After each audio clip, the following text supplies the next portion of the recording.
Always cut it out, but it's recorded now. I say do it, man. That'd be hilarious. That shit would be. I would watch it. Then I would promote this show. All right, and we back in this game. I'll let y'all take off. Whoever want to get started with it. All right, all right. So they still talking in the streets. Back at it, back on. We back. Carmelo Anthony. They still talking about it. We got more information. More stuff have came out. Some stuff have leaked, whether if it's true or not. So we gonna touch on some of the new stuff that's come out. Not too much as last time, but well, give an update because it has been a while and a lot has. So you give your update of what you found out. So I know the last video you guys spoke way more than I did because I know we didn't have all the information, but now we got a lot of information. He had been Carmelo Anthony had been convicted of 35 years. Do I think is a fair shake? I'm kind of 50-50 on it, Do he deserve 35 years? I don't know. Did the family kind of fail their son? I don't know. Maybe a little bit yes, maybe a little bit of no, because now that we have found out that, a little bit of a backstory, now that there's way more information out there, more things have been accurately confirmed versus he say, she say. I guess the family, a little bit more of a backstory of the family has, I guess, went the route of a complete self-defense. Apparently, they didn't want to hear anything from the state attorney, from the prosecutor. They just wanted to say, we are going to take the complete self-defense route. We don't want to hear anything. So I'm not sure whether if it was true or not, whether if he was offered a plea deal or whether I think it was something along 5 to 10 years, involuntary manslaughter, something along that line, but they just went the complete self-defense route. And I guess with the whole GoFundMe that's going around, or at least that happened, the family tried to raise money to get him a proper attorney, but they went the route of listening to black people out there. Get you a lawyer that's going to do this based upon this. They some would say that he got a lawyer, or the family picked a lawyer based upon DEI, who's going to do the better job, or pick this lawyer because was the lawyer white? Yeah, the lawyer was white. Yeah, they picked. He was the cheapest lawyer from what dude said. Yeah, from what they picked, the white lawyer based upon this white guy gonna get you off. He gonna get you off on these trials, and he gonna do everything in his power. He's the white lawyer. He gonna benefit us. But as you say, he was a cheap lawyer. So in the eyes of the black people, a cheap lawyer means cheap, or was it on what they could afford? Well, apparently based upon the GoFundMe, because I had to do a lot of research based upon the GoFundMe. They started a GoFundMe, as well as Austin Metcalf. He started a GoFundMe as well. I didn't know that as well, but I guess they raised $600,000. But I didn't know with GoFundMe, based upon the terms and conditions, you are allowed to withdraw money prior to the goal being reached for the GoFundMe. And it'll hit your bank account 2 to 5 business days later. So as they were raising money, they were taking out money. And I guess their initial goal when they started the GoFundMe was $100,000. And they exceeded that tremendously, upwards up to $600,000. I think it's another GoFundMe called Send, Go, Receive or something. Oh, Give, Send, Go. That's what it originally was, is to Give, Send, Go. To GoFundMe, I think they canceled theirs, or they didn't get it. They started with Give, Send, Go though. And then, I had to understand you are allowed to change your description of what you're going to use the money for, whether if you're going to use it to hire a lawyer, but apparently the family changed it to, we want to use this to relocate our family for safety concerns, which were, legitimate because some of the family were being targeted at their job. Some people were showing up at their job, targeting the family, the uncle, the niece, the nephew, or whatever, saying your boy killed a white person, you should be ashamed. Rightfully so, but I still got to ask the question, like, what were you guys afraid of? Damn near, 30, 70% probably 80% or more of black people were on you guys' side defending Carmelo Anthony. You know, you had the backing of black people. Like, what were you guys afraid of as far as safety is concerned? I don't know whether if still that money was still used to buy a house or a car or a luxury item, but I do know some of that money was taken out of that account because you are allowed to take some of that money out of the account, regardless if it hits your goal or not. Mm-hmm. But I still kind of feel like the family, like, ultimately let him down, like feed into social media in regards to whether if you got a good lawyer or a better lawyer or a cheap lawyer. Do I beg to ask the question, if your lawyer is more expensive and costly more, do you get better service? In the field of law, yes, that's absolutely true. I've worked for several law firms, and I could always tell the difference of what level they were on, because it's a big difference between a lawyer getting paid $300 an hour versus a lawyer getting paid like $15,000 an hour. So you're gonna get what you paid for. Yeah, I'm sure they still got those those gems out there that you maybe actually a good lawyer, but they just haven't built up the reputation and the experience yet. Yeah. Just like when you find the district attorneys, like every now and then, I don't know how much is in reality, but in movies and stuff, they show the district attorney who could definitely go out and be doing their own shit, but they choose to continue being a district attorney. Yeah, public defender. Not district attorney. Yeah, they be a public defender, but you could be out get your own law firm and getting people off. Because you did good, but do you truly think, in some profession, that retainer fee or what it costs to hire me reflects a lot? Like we go look at things from different angles, from based upon our experience that a normal person necessarily wouldn't have looked at. Because when you looked at the lawyer, a lot of people saying the case or the defense that they brought forth wasn't necessarily good. They left out certain things. They didn't show the video. From what I found out, they allowed some of the messaging or the text that get pushed. We had a 4K video or some of that stuff along the line that were said in court. And a lot of the time that stuff plays a role, whether if you say you got a 4K video, then you don't have it, but then you get these lawyers to come out and do these press conferences and then they start to talk to the press and they say X, Y, and Z, and they say this, but then now that's not true, but it was never presented in the case. And then now, I got to bring up Charlton White, as far as him supposedly donating $75,000 to Carmelo Anthony appeal and meeting with the dad and trying to figure out how things going to work, where the money going to go. But apparently from the video Charlton White put out that they wanted to start another GoFundMe. And he stated that I raised $1 million overnight through his connections, because Charlton White, apparently does it for a living with some of the work he done in the past. So he have different connections that he does, that he has connection to. But apparently the father was trying to say, hey, well, if there's any money left over, can we have it? But he was like, no, the money goes back to the people that donated it. It's not about greed. It's about you trying to do everything you do for your son's appeal.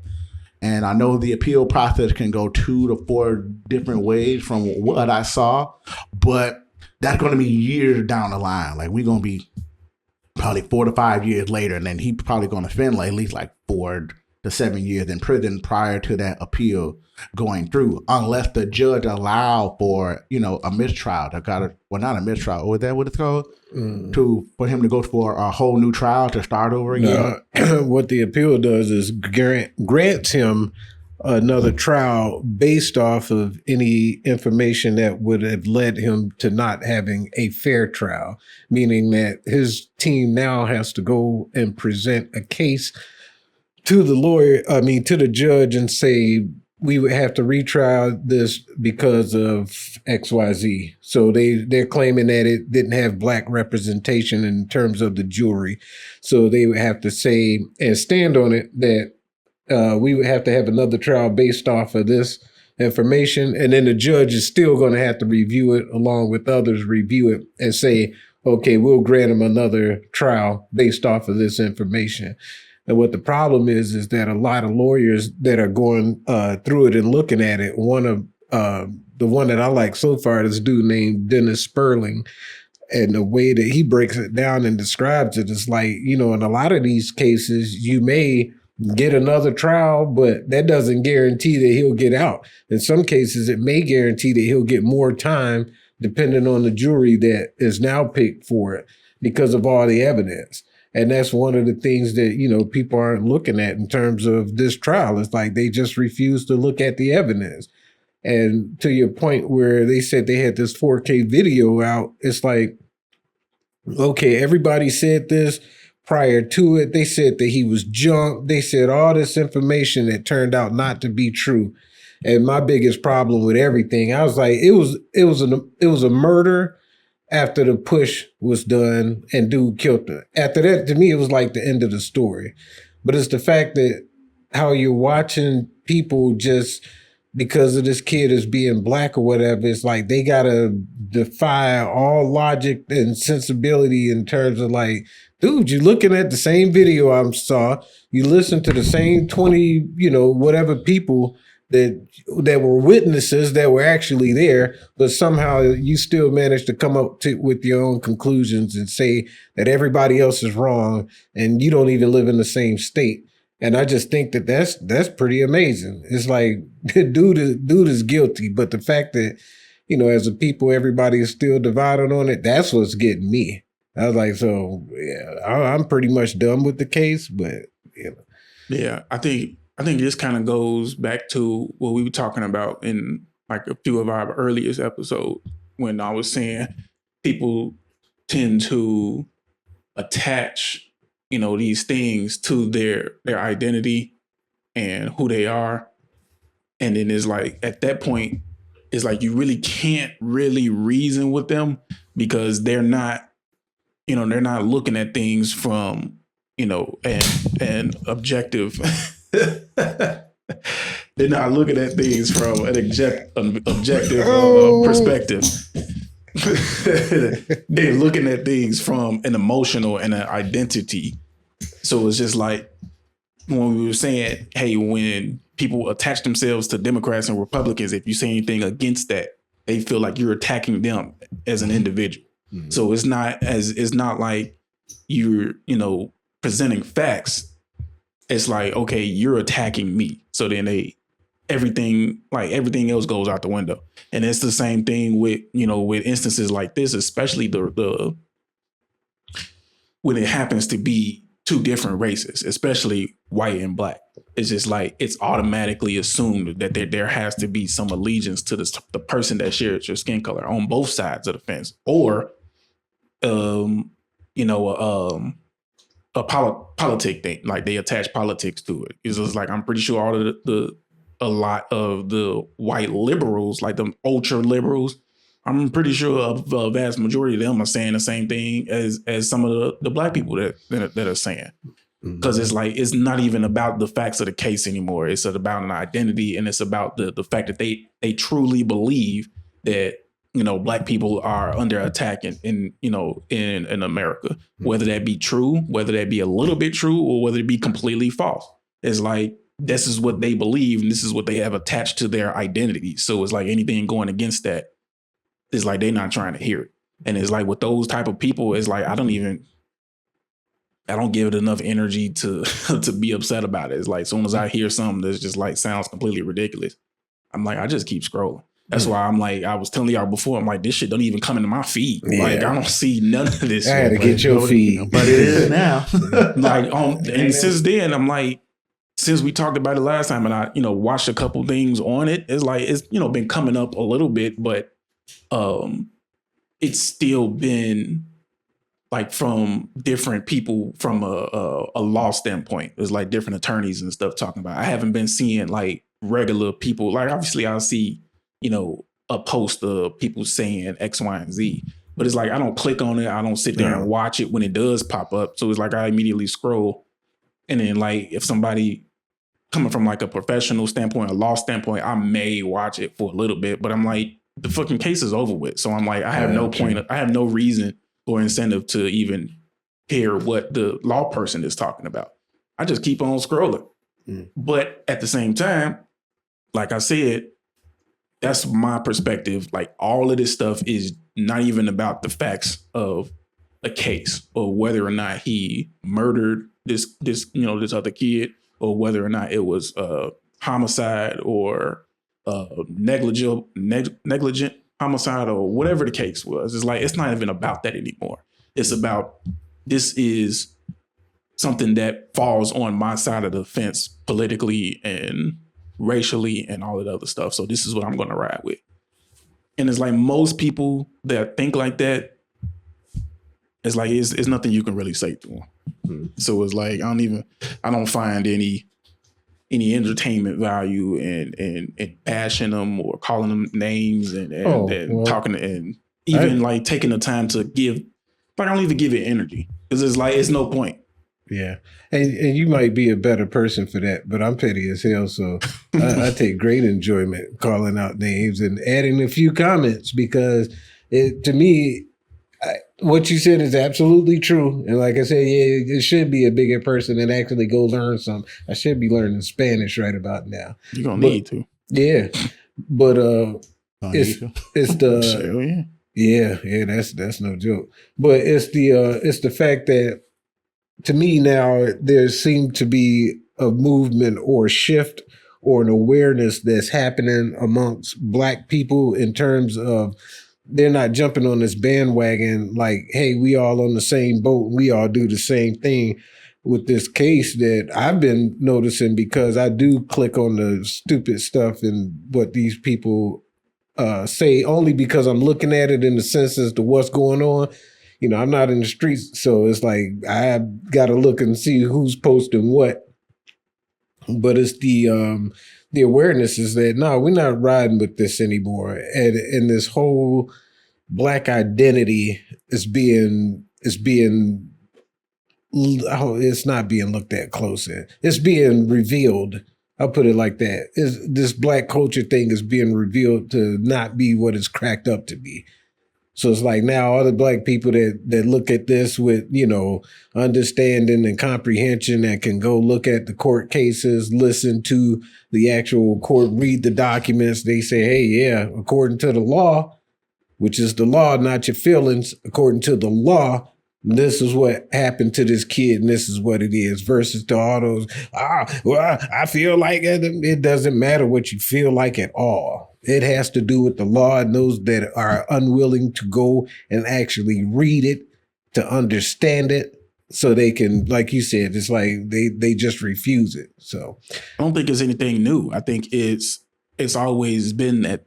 It's always been that. There's always been a divide. Even like look at, was it Bring the Pain? Chris Rock said it's different between Black people and niggas. It's just like this is nothing new, but what is new is like the people that have some sense are now starting to voice, you know, and be more vocal about it. Because it's just like with every other group, it's like the loudest people are the ones that are going to get attention. Mm-hmm. So it's just like when I said before, it's like how when you see all these videos of Black folks just doing ignorant shit and fucking up stuff, and it's just like that's what gets put out there. It's just like you like the people that's just going about their day, going to work, coming home, taking care of their kids. They not on social media posting videos of that, so it's not gonna get seen. It is not gonna get shown. It's just like they doing what they got to do and being a regular upstanding citizen. So it's the same thing with this. It's like Black folks been, you know, separating themselves away from motherfuckers that don't have no sense. It's like majority of people I know is like, you know, Black folks that be like, man, I like to enjoy myself and have fun, but it's just like, man, I can't stand going outside and a bunch of niggas come in the room. It's not, they different. They don't say when a bunch of Black people come in the room, well, you go in somewhere and it's a lot of Black people in the area. No, it's a difference. Yes. They say, I go somewhere and it's a bunch of niggas in there. I use that word. I'm leaving. Quite often and frequently. It's like you go into a room, you see some Black people in there and they enjoying themselves and having a good time. And it's you can feel the energy in a room is different than when it's a room full of niggas. It's like you can go in there and enjoy yourself and talk to people and meet new people and stuff. You go in a room full of niggas, you waiting to see who finna swing first or who finna pull out a pistol or something. It's like there's a difference, and it's always been a difference. But it's like the motherfuckers that got sense just don't fucking be all loud and preaching it and talking about it. Partly because they might be, fearful of, getting called Uncle Toms and all this other stuff. But at the same time, it's like, you can say what you want to say. At the end of the day, I care more about my peace of mind. It just, yep. Yeah. You gotta go in there and scout out the room. You use your Dragon Ball Z scouter to see which motherfucker you gonna have to worry about. Man, look, shit, because I was watching the video at least from like the judge and people on the behind the scenes, how they gotta as far as the Carmelo Anthony case, how they gotta look at a case that they presided over with a jury and say, this was wrong, this was wrong, this was wrong, this was wrong. Maybe I'm wrong. Maybe I have to redo this whole case. That is a big ass fucking job to say a lot of shit was wrong in a case, especially if you're a judge and you gave the sentence versus a jury. Like, no, the jury gave the sentence. Yeah. That's what I'm saying. The sentence versus the conviction. Yeah, the judge picked the sentence. Yeah, and which is how much time you get, but the jury picked the conviction. And then now murder. It's just like, you get the people out there. Oh, this is a threat on our democracy. Which I be having conversation with people like the United States is not a democracy. It's the Constitution of the Republic as it states in our Pledge of Allegiance. Like I think a lot of people have to go read that, but then they don't read that shit. But sometimes I be like, man, like when some of the shit that happened in the black people, going on in our... It's called a democratic republic. Yeah, a democratic republic or a constitution. No, it's a constitution. No, that's the democratic republic. Yeah, it's a democratic republic. But then I'd be like, man, where does that, like, it only seems to, you try to call it out or say it's going away when shit is happening against black people, it's not making sense because now we got I'm not sure if you got heard about our good old Chicago mayor. He called the state of emergency or whatever he did based upon the number of trans people that got assaulted over the weekend. But he's facing a lot of scrutiny because he never once called a state of emergency for any of the black, white, or the Hispanic people that faced shooting in the city of Chicago. But he was so quick to do it for the trans people. And it wasn't a percentage. I think at the time that I looked up the information last week, Wednesday, it was 15 people. And some people say, like, why did you call a state of emergency for trans people? It had nothing to do with race, but just an idea or, that transitioning, but then not any of the black people that's going on in the city of Chicago. So not on Juneteenth when 33 people got shot over that weekend, and how many got killed? Like 5 or 8. I'm not showing a death count because it's so it changes every day, but so the Juneteenth weekend, and you don't hear nobody complaining about that. Princeton Park, 12 people got shot up, 13 people got shot up, celebrating Juneteenth. Go figure. Yeah, but and in no way, shape, or form, and I'm saying, Mayor Johnson is responsible for 20 years ago, but like when you do something like that, it sends a message to black people. Hey, I don't care about you, but I care about, trans people. Even though they may be black, white, Hispanic, Asian, or whatever, but as soon as a number that got past 10, I'm going to call a state of emergency, and now, you're facing another thing that's going on. But if he'll do something about it, like I don't know, because that's going to be a whole nother topic once that's however that. I mean, it's just another thing that politicians have to do in order to try to secure their seat. When election time come back up. And then he knows that. And that's why he's doing stuff like that. So he can try to get as many people that's, he already know black folks is starting to turn on him. So it's like he gotta, he knows that they are turning on him. So he's got to, try to secure those other communities. And it's no different than what all All politicians do, man. Whoever they feel like they know. But a is gonna state of vote for emergency, them. though, I'm gonna be like, it's a tragedy going on in the city. Because it's gonna look good when he's got to go to LGBTQ plus LMNOP gathering around election time, and he's gonna have that on his resume as saying, "Hey, look, I care about you guys because look what I did." When you guys were being targeted, in this particular time frame. Mm. So this is why you should continue to vote for me because I'll continue doing stuff like this. So that's all it is. But I'm glad that things are happening to make people, particularly Black folks, because this happened to be the community. Mm-hmm. I'm like, hey, making Black folks realize, like, yo, just because they got on the blue tie does not mean that they are looking out for your best interest or they care about you more than any other group. Just because you elect somebody who's Black, that doesn't mean that they're going to go in there with the sole purpose and intent of making your community better. It's like, no, he's got how many millions of people was the population of Chicago? It's got to be like 10 million, something like that. Population of Chicago, hold on. But he's got millions of people to make sure that he takes care of. He's not going in there to solely, fix up the Black community, no matter what the hell he done said when he, was at the school board meetings and all this other stuff. It's like they all do the same thing. They tell you what they want you to hear or what you want to hear. And then once they get in office, it's like they got an actual job to do. And that job don't got nothing to do with making the Black community more safe, more clean, or any of that shit.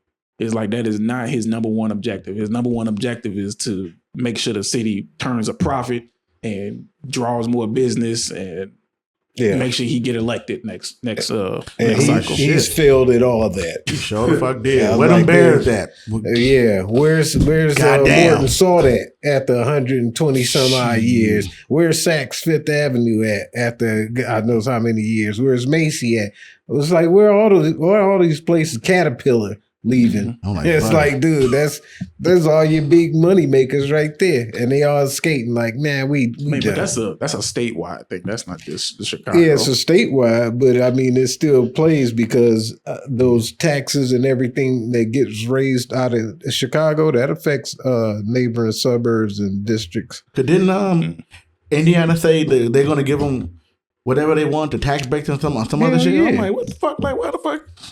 They have a commission, like a stadium commission already there. And Illinois was voting on establishing one. And it went through the House, I want to say, but it didn't go through the Senate yet for the state of Illinois. And that's what they want to, that's, one of their big things. They want a stadium commission so that they can be in charge of, building, leasing, renting, and renovating stadiums and stuff. So that was I'm just oversimplifying it, but that was the big thing. It was the taxes and along with, the state thing, because they want the commission to build the stadium. And I believe, if I remember correctly, they were like, all right, we'll build the stadium. And then they were going to transfer it over to the state commission. And then the state commission was going to lease it back to them for, X amount of years or something to that effect. And they wanted to be able to do that without having to pay all the taxes on it. If I'm remembering correct, I may have a couple details off, but that was the big thing. That was a whole state thing. And they didn't get to vote for it in time. And then the voting floor closed. And then the next one's not coming up till like October or something like that. And the Bears was like, no, we told y'all that we needed an answer by spring. So we just gonna find somebody else. Yeah, we'll scoot on across the street. Yeah, and he had already had a state commission. Stadium commission. So they was just like, all right. Maybe they can maybe they can pull some of that Obama Foundation money, because boy, them people over there hurting. They finna lose their house. This shit is so ridiculous. It is so ridiculous. You guys going now that it's open? I haven't gone. I had no interest in going. I'm not a big museum person. You gonna go? No. Hell no. For what? I have now. I've been to the library, and to me, it's like the Harold Washington Library is still better looking than this place. They said the library aspect of it isn't even that big. No. It's like it's real small, and then it's like the rest of it is a library, half museum, right? Half library, half museum. They just like the way they described it's not even half of. I got early access. The center itself is nice. The library part wasn't open, but when I went, I got like early access based upon the community thing that my job was doing. It, it's nice. It's okay, but is it worth the $30 if you're from out of town? Yeah, but I say when you see it once, you will probably not have no interest of seeing it twice. Does it bring up a whole bunch of memories? Oh yeah, it does. But you will remember a bunch of shit that happened during his presidency, and then you'll be mad at it walking out of that mouth. Yeah, you'll be like, well, that wasn't true, but why you got that up there? I had a couple of questions. I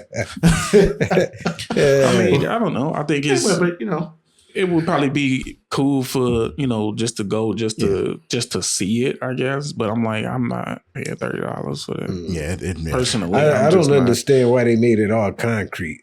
Or the majority of it concrete. You went inside. Were there any windows inside of it? The windows were all on the top floor.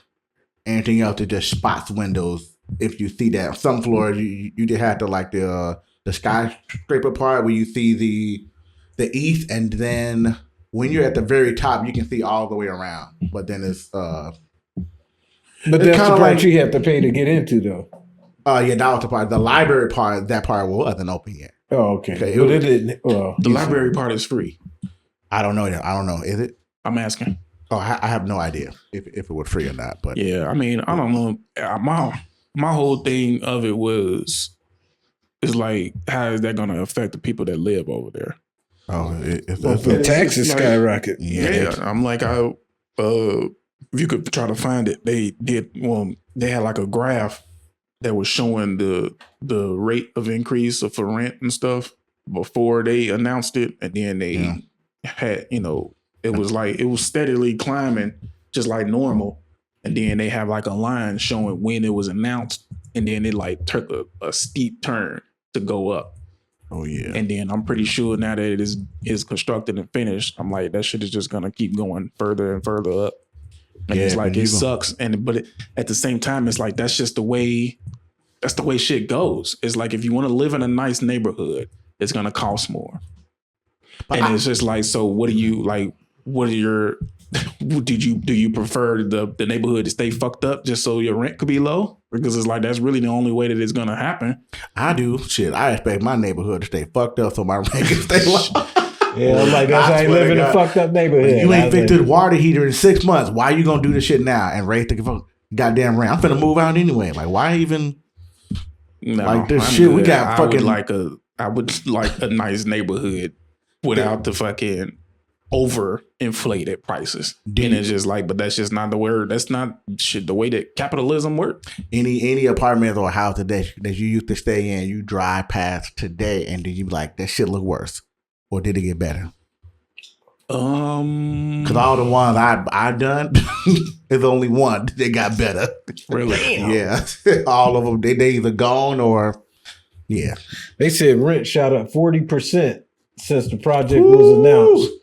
And tenants in several buildings report sudden hikes of displacement pressures. So median rent up is up 43% since the neighborhoods starting in 2015. So it said tenants paying $700 to $800 for a 1-bedroom now pay up to $1,400. That's fucking crazy. That is. And then it's like, shit, the neighborhood isn't changed that much. It hasn't happened yet. I mean, it still sit on the edge of Hyde Park. Yeah, because they got to raise the rent to get all the black folks out so they can move the white folks in, and then the neighborhood will get better. Because all of the troublemakers are getting pushed out. And it's a lot of older people. Not that all of them are troublemakers, but the ones that happen to be troublemakers that live over there are getting priced out. Oh yeah, that's redevelopment, and it's fine. I remember when they started and they announced it, and I think we went to Tony's wedding, somebody's wedding, but oh yeah, it was during that time, yeah, because we were looking at Washington Park too, because we were sitting there talking about it. It's like, well, they're going to start there. Eventually, it's going to move further west, so might as well hop, because you couldn't find any properties available. Like all the big companies came in and bought all that area up because they were talking about the Tiger Woods golf. They were going to redo the golf course over there too. So those developers came in and wiped out everything in South Shore from like 67th down to like 73rd. You couldn't find anything in terms of purchasing. Like that shit was just like a blank out spot. But the only thing that was available was on the west side of the hospital. So headed back towards Washington Park. So when we looking at prices over there, they had shot up. And this is like on King Drive and Calumet. And those streets going, and I'm like, dude, like the towers right down the Twin Towers right down the street. Just like, so how the hell this is down there $1 million property now? And then that was, I think that was around the same time where during Trump's first term when he announced well, I don't think it was a big announcement, but in the property development space, they were doing you buy a property, you hold on to it for 10 years. Opportunity zones? Yeah, you hold on to it for 10 years and then you get like a big ass tax break whenever you decide to finally run it. No taxes on it. And that was one of the things that they didn't even tell. Well, no, it was told because I found out about it. I thought it was a great idea until they waited too late. And then again, developers bought it was starting on the west side. So right off the expressway over by Roosevelt, they were allowing Black people to buy in their own neighborhoods. Whatever that property was, you could buy it. So for the first 5 years, if you kept it, did development on it, you were going to get X amount of taxes taken off if you sold it. After 7 years, it was more X amount of taxes taken off. But if you held on it for 10 years, you just sold that bad boy because you was going to be paying taxes on it for the 10 years anyway. But after you sold it crisp and clean. And that was one of the opportunity zones that they created here in Chicago, and people still crying about that. So it's like, oh, well. Oh, and y'all want to hear something crazy? So I had to go down 71st Street. Have y'all taken a trip over west as of lately? I would say anywhere from 87 to say like 55th. Have y'all ventured west as a little bit? No reason to go to the west side. Well, it's not really considered the west side. It's still the south side. It's just But you said south numbers. Like how far west though? I would say starting at Damon, maybe Ashland. Yeah, that's west side. I have no reason to go that far. Dude, I had to take a trip. So I went down 71st because back in the day, I worked for the cable company. So it's like I knew this place like the back of my hand. And this was in the 90s. So this is going back some years. But still just driving through it. I was on 71st, hit Ashland. And you could immediately see the neighborhood changed. And back in the day, this is all Black neighborhood, your average looking, kind of low end neighborhood and everything. But as I'm driving down and I'm passing Ashland, I'm noticing some changes. I was like, man, the houses are looking pretty nice over here. It's a lot of cars. And then I start paying attention to the traffic. I noticed a lot of Hispanics and Latinos over there. Mm-hmm. And it's like, they got it looking good now. By the time you hit Western, it's a wrap. Western, and you keep going with. And the crazy thing about it, I'm sitting there looking because it looks like you drive out of a bad scenery like Gotham or something, and you start getting into the better neighborhoods. But as you got past Western and you still headed west, it's like the neighborhoods became more, the lawns are taken care of, the houses are fixed up, and then they have businesses. It's like 4 restaurants on one street. And right next to each restaurant is like an insurance agency. I don't know I'm pretty sure it's up behind it, but it's the fact that they have these businesses open. And I was hard pressed to find a liquor store as I'm driving over there. And then I dipped down Cicero and headed south on Cicero from 71st down to Midway. So as I'm driving, I'm just sitting there noticing the neighborhoods and like, dude, how is it that, they came over here? I'm pretty sure that they money stay in their neighborhood a lot longer than it does in Black neighborhoods. But it's just the fact that, 20 years ago, well, shit, at this point, damn near 30 years ago. 30 years ago, it was like you would have never saw this coming up until now. And in another 30 years, it's like it's going to expand that much further west or further east if it won't be totally consumed. So when you have being priced out of your house, black people, I don't know if they still are on this strike or whatever, but when Johnson raised the taxes this last go round some months ago, and black people like, we're not going to pay our taxes. I was like, hey, start looking into tax liens. But it's like, so they're going to get priced out of their homes. That's all on the south and west side. And now, you know, you got this going on. So it's like eventually there will be no black people on the south side of Chicago like that. I mean, outside of the suburbs. Yeah, I think that comes from some of these programs that got put into place years ago by some of these administrations that's setting these people up so they can be able to purchase these homes. Because I see some of these homes that you're referring to that's a little bit west, but then you be like, man, this is a really nice house, really nice. But then you look at that price and you be like, why the hell is shit $600,000, $400,000 for this house? But then how are some of these people that have these average jobs, or, you know, as some would say, how some of these immigrants are coming in and being able to afford these things? They are doing what most people are not doing. Like, do you know how hard it is to get 20, 50 black people to put like $100 in the savings just to build up a wealth and take that money and probably put it into an index fund just to compound interest and then make money off the dividends that hit every month? That shit is very hard. But and these Hispanic boy, they doing that shit with ease. They making us look like. I mean, that's nothing new though. I mean, that's with almost all immigrant communities. Yeah. They are like that. It's like when they come over here, it's like it be 2 or 3 generations all staying in the same crib. So it's just like they each probably only paying $100, you know, into the pot. And it's like 80 motherfuckers living in there. So then it's like by the time, you know, you start you looking at, you know, how many family members are here in together. And then when they go out, they finally get, you know, save up enough to go get their own place. Then it's just like, it's the same thing with them. It's like they got a bunch of people staying in their crib until motherfuckers is able to go, you know, and get their own thing. And then they're able to save up money. And then they're able to get a down payment for a small business loan. And then they got they shop on the corner, and it's like they shop in their neighborhoods. So It's just like everything is like they have their own ecosystem. And it's like that with all the immigrant communities. It's like you go in these communities, it's like they don't have no reason to go downtown.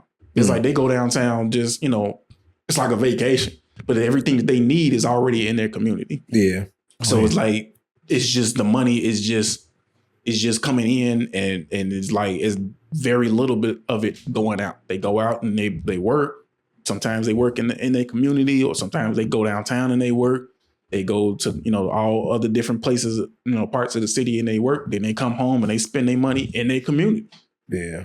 So it's like that makes perfect sense. And I'm like, I'm not surprised at all that, you know, that it's their communities are expanding. Because I'm like, you know, like you were saying back in the day, it's like they had their communities, you know, you had Humboldt Park, and then, you know, you had by Midway. Midway always been like, from as far as when I've been alive, might be different before that. But as far as I know, Midway has always been like majority Hispanic. It went through some changes. I mean, it goes all the way back from being Italian to shit. Well, you know, you got all Little Italy and Back of the Yards and stuff. It's like you got the Polish community and the Indian community, African communities. Man. It's like all them people, they send for their people to come over here. They like, hey, I'm gonna send you. I'm gonna go get to America, start working, send some money back to the house, back to the home country or whatever. And then we finally get you enough money to get over here. You get over here. We got you a job lined up already. You gonna come and stay on my couch or in the spare bedroom or whatever, and you're gonna be good. And then you get over here. You finally you working under the table for however long it take for you to get your papers finally or whatever, then you legit. By the time something happens, it's like, hey, you been here for 10 years, you've been working, you ain't never got in trouble. It's like, hey, fuck it, go ahead and give him his papers. Yep. And the crazy part with that one is, and Jackie used to love going up when we were on the north side down Devon. I don't know if y'all been on Devon Avenue over west, but this is not going back far at all. This is probably about 10 years back, and driving down that street, and it's a sudden break off. So you hit Western, it's like everything leading up to Western is kind of like okay, but when you hit Western on Devon and then cross over going further west, it like turned into an Indian Hollywood. It's like Bollywood. And some of the shops that they had, because Jackie would love, like, oh, look at it. But it was like some of the shops, you'd be like, wait, where the hell am I at? Because this shit looked like something, off of Rodero Drive or some shit like that. It was like super nice. But again, like you said, it's like they kept it in their neighborhood. You had grocery stores, banks, you name it, all on one strip. And I was like, oh, it's nice as all to get out over here. And, they sent for each other. The most interesting conversation I had was with this dude that had these gas stations, and he had 11 of them. And when he said that, I'm thinking like, dude, you got 11 gas stations. But then he broke down to me like he just didn't own all 11 of them. He was in like a group of different immigrants that, like you said, they would have a job for somebody waiting to get over. And when they got over here, they was doing cashier. They'll learn the lingo, but we opening up another gas station. So when the new guy finally catches on, that's where we're going to place him, and we're going to place him with somebody else that we just got. And the networking aspect of it was just like, well, holy shit. I was like, that's some serious commitment. But it's the fact that they do it. And then that's not even uncommon. He's like, shit, we only got 11. Meaning that there's people with more. But, they found them a lick. That's how they do it. More power to them. Yeah, that's how you create that generational wealth. You keep it to yourself. Don't get fucking greedy. Make that shit simple. Help bring another person in. Yeah, but It ain't even generational wealth. It's like, because it ain't like these people are getting rich off of it. They're able to live a comfortable life. Oh, yeah, definitely. So, and it's more of a community wealth thing versus individual household generational wealth. It's a community wealth. And it was like from that community wealth is like, then, you get opportunities for somebody to be able to break through, the community and actually start building up real generational wealth. But it's just like, that's one of my, one of the things I've been looking at, like, man, why can't, it's not even a why can't, but it's just like, you would think that after all of this time and seeing these people come over here and do this stuff, it's like, man, we need to, you would have thought that Black folks would have started taking, pages out of their book. And it's not like it hasn't been attempted. And we all know the stories of, stuff that happens and then what happens after that. And it's just like, but it's like, keep going. It's just like, yeah, somebody fuck with your shit and knock it down or government, may come in at, certain time frames where they were actually, about not letting Black folks succeed. But it's just like, yeah, okay, you got obstacles, you got motherfuckers against you, but it's just like as time goes on, it's like, why haven't we gotten back to that? It's just like, what happened to that mindset? What happened to the mentality? It's like it switched from that to go straight into just being victims and constantly blaming. Here we go. Blaming slavery and blaming all this other stuff. Can I go now? It's funny that you bring this up. Somebody smacked that. I was sitting here having this ask this question. It should be legible on the screen here. But I don't know if y'all can read that. It's probably can't. You can't see it from over zoom here. in. No, Zoom in on the screen. I think the TV got turned. Oh, there we go. There, All right. Well, oh shit, that does work. Thank you. So when you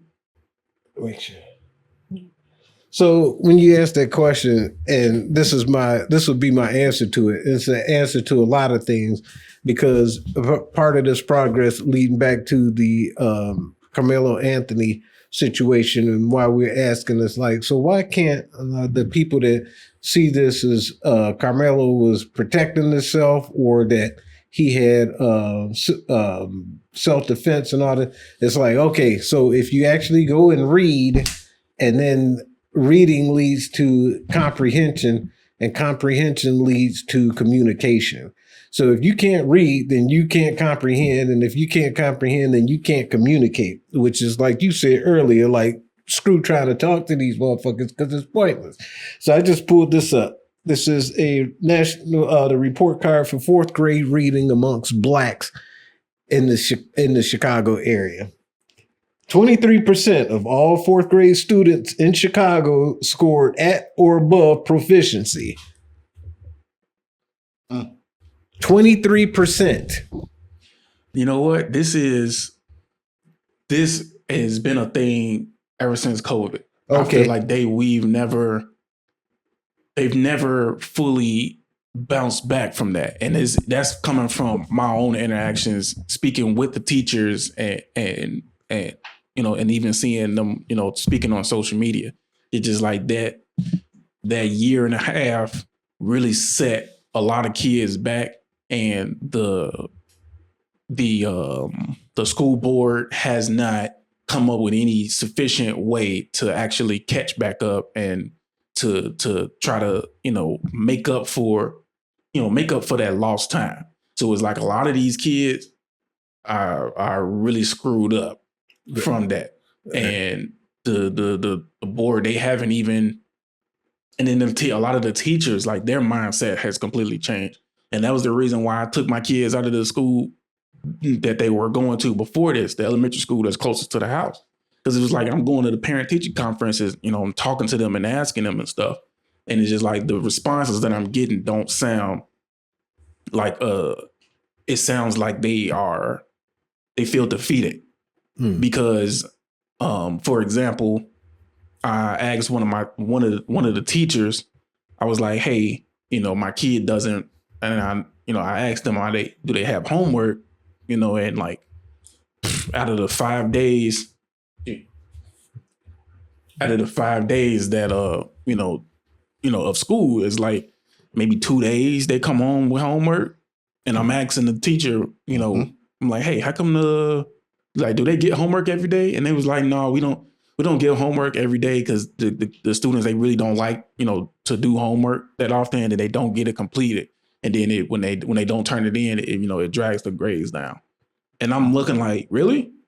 I'm like, oh, wow, okay. Wow. And then I forget how the conversation started, but one of the other teachers, they were saying about the grading. And I was like, asking about the grading scale, because I know it's more, because when I was growing up, everything was on a 5. Like it was, I think 95.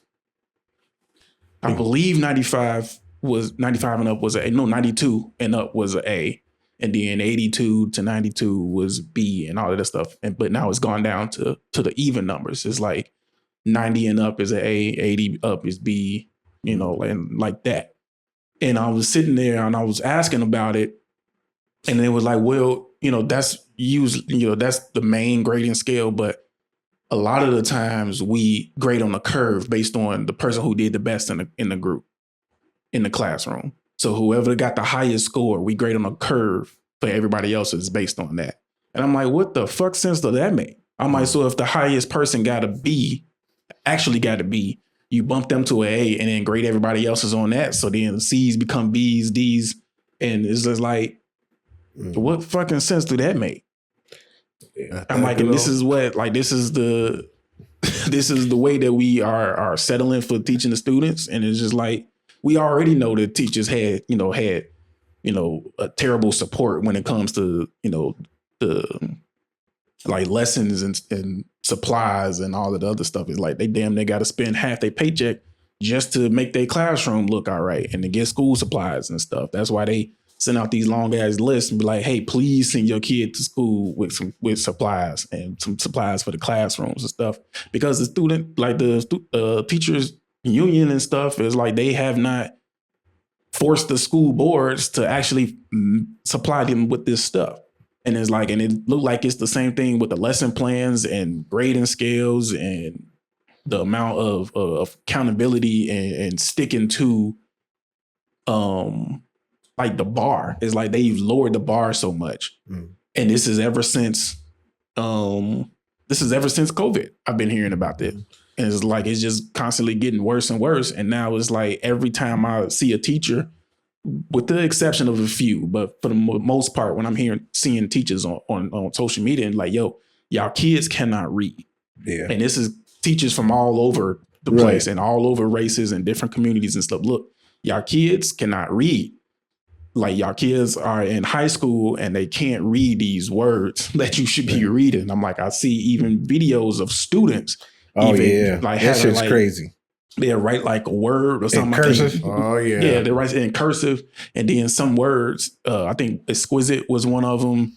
I saw one with zebra. Like I thought excellent. Yeah. And it was like these are high school kids. And I'm like, I'm hoping that they just doing the shit for the doing it for the gram. I know that's played out phrase now. We know how far that gets. Hopefully that's what it is. But some of them it legitimate looked like they couldn't read and didn't know what this word exquisite was. And it's like, you in high school? Yeah. So because all Black people love doing conspiracy theories and all this other great stuff, I was like, so why don't we take this as a conspiracy theory? If I wanted to. Oh, they do. They absolutely do. What? Say, like, it's a conspiracy. They doing this shit on purpose. Fucking up our schools and oh yeah, intentionally. But I'm saying not everybody would say that. Not everybody with a child in school. Well, I know you would. You stay on yours and you stay on yours. But you know, the average parent with their child failing is not going to sit and admit to the fact that their kid can't read at a 4th grade level. And it's like I know firsthand of a child that just graduated and can't read at a 4th grade level. So I can't make this shit up. But it's like, okay, so everything else revolves around this. We worried about so much, and we worried about Carmelo Anthony's and this little Black kid getting shot. We worried about, you know, justice and not being able to vote. I was like, but at the end of the day, it's like we don't focus on the right things in terms of priority. And this would, number one, be a priority. And because it's like, if you can't read, and you're at the 4th grade, and I even pulled that up because I was like, why is it so important that these studies start at 4th grade? And this is what it says. 4th grade is important because it marks a major academic and development transition. Students shift from learning to read to reading to learn. And it's like that right there captures it all. So if you are not able to comprehend the things that you are reading, then you can only base all of your information off of what you are told and emotion.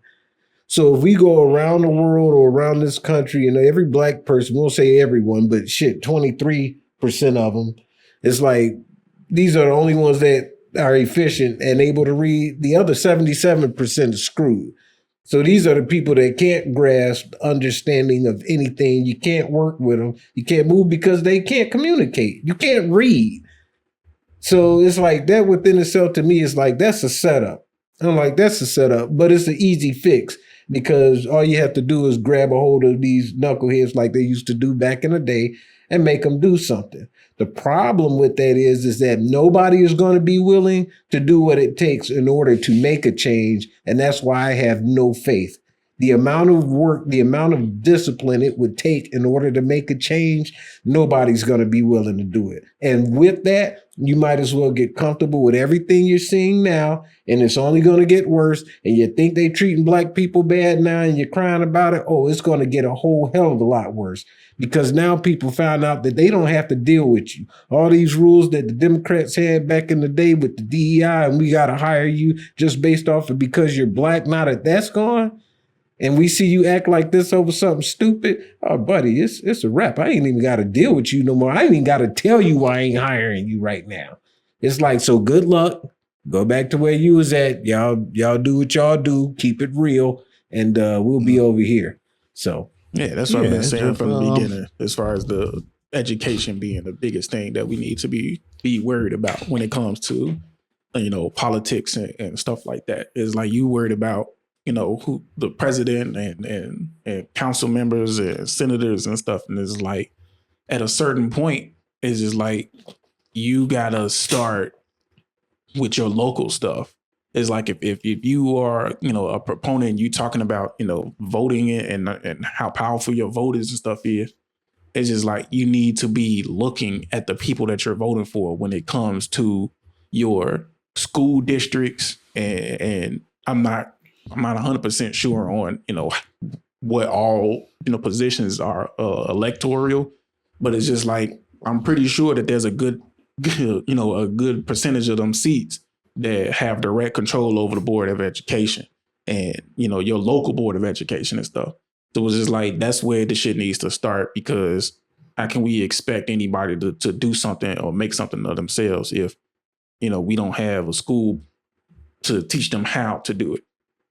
Yeah. Because I think now is, as you said, they were so busy pushing DEI and diversity, equity, inclusion in these schools, like it kind of made,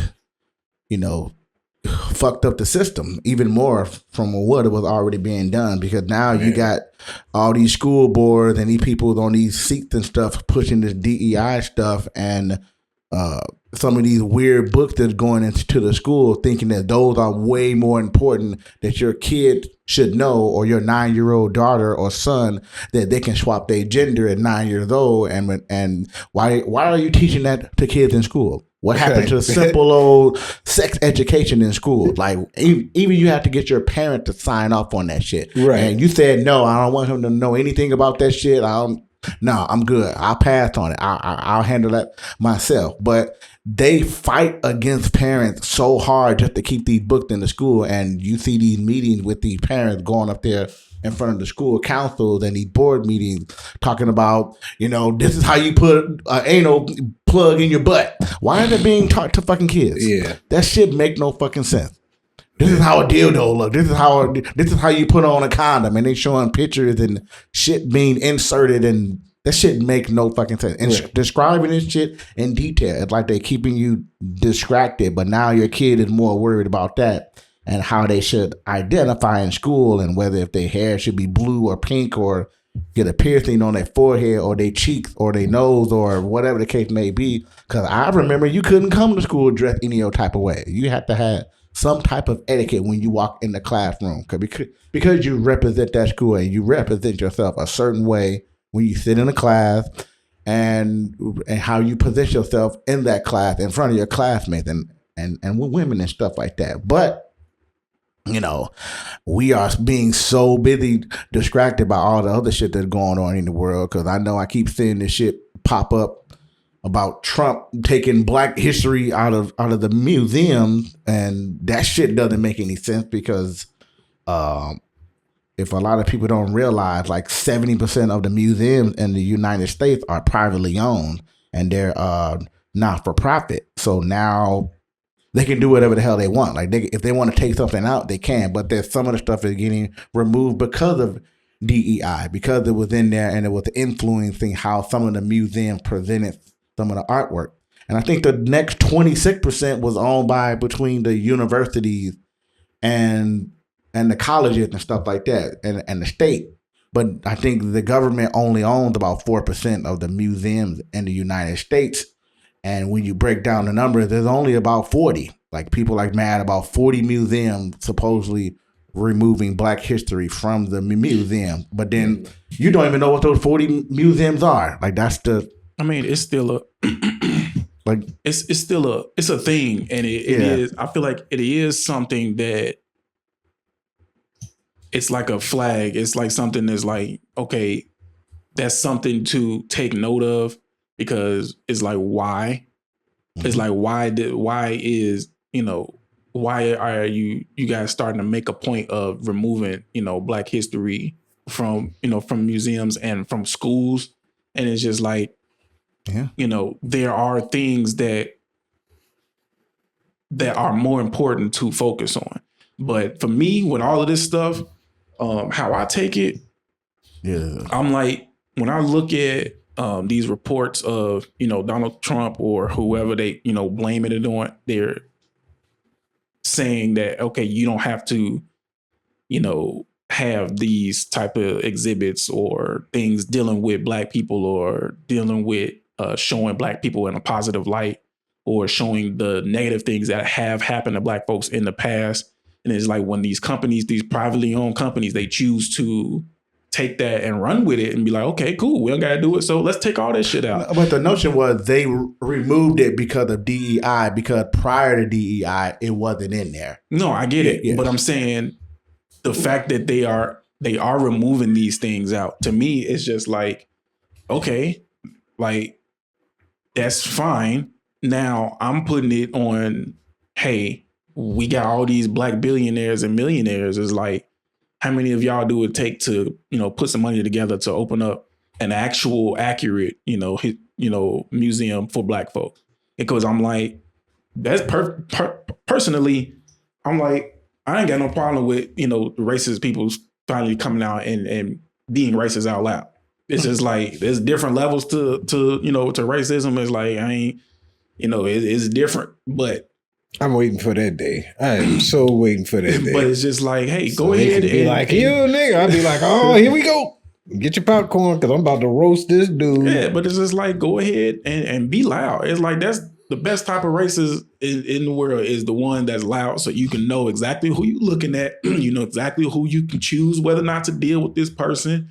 And that gives you better opportunity to go find a black person, to do a black successful person to go, reach out to, or to put pressure on them to, hey, how about y'all come in and y'all start building this shit in our communities that y'all say that the white folks taking out or that they refuse to put in. It's like, we got plenty of black billionaires and millionaires.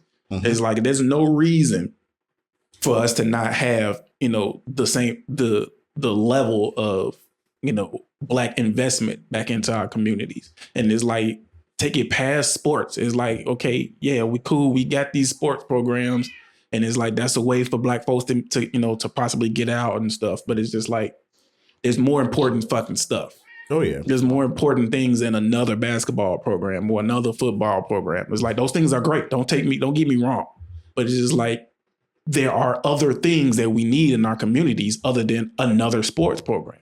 It's like, fucking build a goddamn grocery store, build a beauty supply or something, build, there's so many businesses that are owned by others inside of our communities. And they go back to, like we were saying earlier, they go work in our communities and then they take that shit right back over to their community, take that shit right back to Chinatown, take that shit right back to the Indian village, and take that shit right back to the African village and shit. And that's where they spending their money at. It's like all these fucking black millionaires and billionaires, they just get online and they, talking about X, Y, and Z, democratic politics and all this other shit. But it's just like, yo, put some shit in our hood so we ain't gotta go and do this shit. But hold on. Oh, I'm sorry. Go ahead. But do you think because there is, at least from what I see, and this, at least from what I see online, and I read some of the stuff or these articles that these black millionaires and billionaires put out, it's stuff that's completely different from what we perceive them to do, because they know, I'm a millionaire now. I'm not going to go back and try to convince these black people on this block to try to do something, because I already tried to do something. And then I know that shit's not going to work, because it seems like every time I try, hey, we should start doing this. Like, for example, the Hyde Park Brew Fest or the Hyde Park Festival. That shit was great. It was building, it was getting better, but then people started to get greedy. They started to get greedy in the festival, and then now it's gone because they wanted to charge so much more. And I know that notion, once a black person gets a business, they want to charge you twice as much just because. The same thing with this goddamn Carmelo Anthony shit, buying a lawyer, and then you apply that same logic. I'm the black lawyer, but I'm going to charge you twice as much. But that may be a little bit off-putting. I think that's a different thing. Yeah, it's a little bit off-putting. But it just like stuff like that, because now I do kind of feel like some of the black people that do become millionaires, are you going to go back? Yeah. Hey, I absolutely would. Because I wouldn't be even saying this shit if it's not something, if I had the funds and the opportunity to do that I wouldn't do myself. It's like, I can't hold somebody to a higher standard than I would even hold myself to. I'm like, I wouldn't expect, if I had the funds and the ability and what we just brought up, It's like, what am I coming back to? If I'm building a business, I mean, if you want to come back to the hood, live in the hood, and you have all this money, and then people know that you got it, well, that's a roll of the dice. I mean, that's just not even smart. But okay. we talking about investing into. Okay, all right. So let me ask you: what are you going to invest in order to make a community better? Say you got all this money, and you was like, "Hey, you know what? I think I'm gonna go back to the hood today." What would you invest in? Like the gentleman Tyrell, King Randall, programs like that, teaching, starting with the youth and actually teaching them real life skills and how to, discipline and real, respect and stuff like that. I feel like that's the best possible thing to start with, because it's like those are the motherfuckers that's going to be there to inherit the neighborhood and to choose whether or not to, continue to just let the shit fall apart, or to actually start picking up the trash, or not throwing the trash. Start off by not throwing the trash on the ground in the first fucking place. Actually hold on to it till you get to a garbage can. Okay, starting off small stuff like that. It's like that shit start with the kids. It's like you teach them how to have some self-respect and respect for their community, and then as it gets better, you can fucking put shit in like other shit. Okay, so great question, because we all have kids here. How often do you have to stay on your kids in order to get them to take the garbage out or do any household chore for that matter without complaint? Because I be there. I don't know no kid that just be like, "Oh, hey, Dad, I went and cleaned out the garage and swept the floor and blah, blah, blah." And white kids. Yeah, no, hell no. Hell no. Yeah, hell no. Yeah, that's some, if anything, they come in here and they be like, get Mabel to do it. What did we hire her for? I'm joking. No, but you joke, and then motherfuckers online, they don't know that you joking. They're going to kill me. I ain't even worried about that, but it's just like the shit just gets kids pushed. Kids, yeah. It's like kids are fucking clean up. But to answer your question, it's rare. It's like every now and then. It's rare that you have to tell them do it without having to be told. And the only reason I'm asking this is because if you have kids that you have to influence on the outside basis, and say you go and you tell them to go pick up trash and do this, after you're done, say a 5-hour day, you go back to where you live at, they go back to where they live at, which is a different set of circumstances. How long do you think it would take in terms of lessons that a child growing up, say they started at 9, at what age do you expect them to have your message sink in compared to what they're actually surrounded by? Meaning, how long do you think a program like that would take effect in order for it to have an effect on the child, a positive effect on the child? If you want my pure, blunt, honest answer, I don't care, because it's not about how long it'll take to affect. It's the fact that I'm doing the work to actually try to make a change and fix some shit. Oh, I think it would care, because if you get burnt out after the first 5 years, then what? You're only going to give that kid that first 5 years? I mean, for one, it's not like these programs are going to be 100% free. So it's just like, obviously the parents have either not the ability or the wherewithal to instill these things in them themselves, but they recognize that these are things that the kid needs. So a lot of the times, these kids do come from decent households, but then they go outside, and then the people that they are around who are not from decent households start to influence them, and then they just go down that rabbit hole. But if somebody's getting put in those kind of programs, they obviously come from it was 3. That was 3. Yeah. They come from a decent enough household to recognize that, hey, this person is offering some skills that I think my kid needs. So when they go into their actual homes, it's not going to be as big of a resistance as it is, say, like when they go to school or something. Mm-hmm. So at the same time, it's like, I'm not of the mindset that investing time and resources into these kids is a waste of time just because we don't see an immediate return. It's like, how do you like you mentioned before, it's like, yo, you can have your kids 24 hours a day, but it's still going to be some lessons that sink in and some that don't. Oh yeah. But at the same time, that does not change the value that I see in having these programs in the neighborhoods and having these programs available as, you know, as an affordable as, you know, realistically sustainably possible. So to back what, you know, to what I said, I'm like, I don't care how long it takes to actually start seeing, you know, tangible change. Is like, the fact is that we are instilling these things, and eventually, just like most of the time when you're a kid and you getting, you know, knocked upside your head for some dumb shit, you don't understand why until you know, turn 20, 21 years old, and then you understand, like, okay, I see why, you know, some of these things may have happened. Then when you turn 30 years old, then you're like, oh, I definitely see why, you know, my parents would, you know, knock me upside my head about X, Y, and Z. And then that is you know, an opportunity for that person to want to continue, you know, doing what, you know, their parents or their mentors or whatever, you know, instilled in them at a young age. It's like, it's not good. Nothing is going to be overnight. Nothing is going to be a year or 2 years from now. It's like, they could come down here and clean up the entire fucking, you just take one neighborhood, take fucking Inglewood. Like, they can go and clean up the entire Inglewood overnight. And it's just like, it's not going to stay that way. But if you continue, you know, the maintenance and the upkeep, and it's like, eventually motherfuckers will be like, you know what? This is a little bit better than fucking having to avoid stepping on broken bottles and crack needles and stuff. So maybe, you know, we can, you know, put a little bit more effort into doing stuff. It ain't gonna be 100%. Nobody is that. Yeah. I don't think anybody would be that naive to believe that. But it's just like the old saying, it's like, reach one, teach one, and each one teach however it goes. It's like, the shit starts off small and it grows. Mm-hmm. But those are the types of programs that I want to see expand more.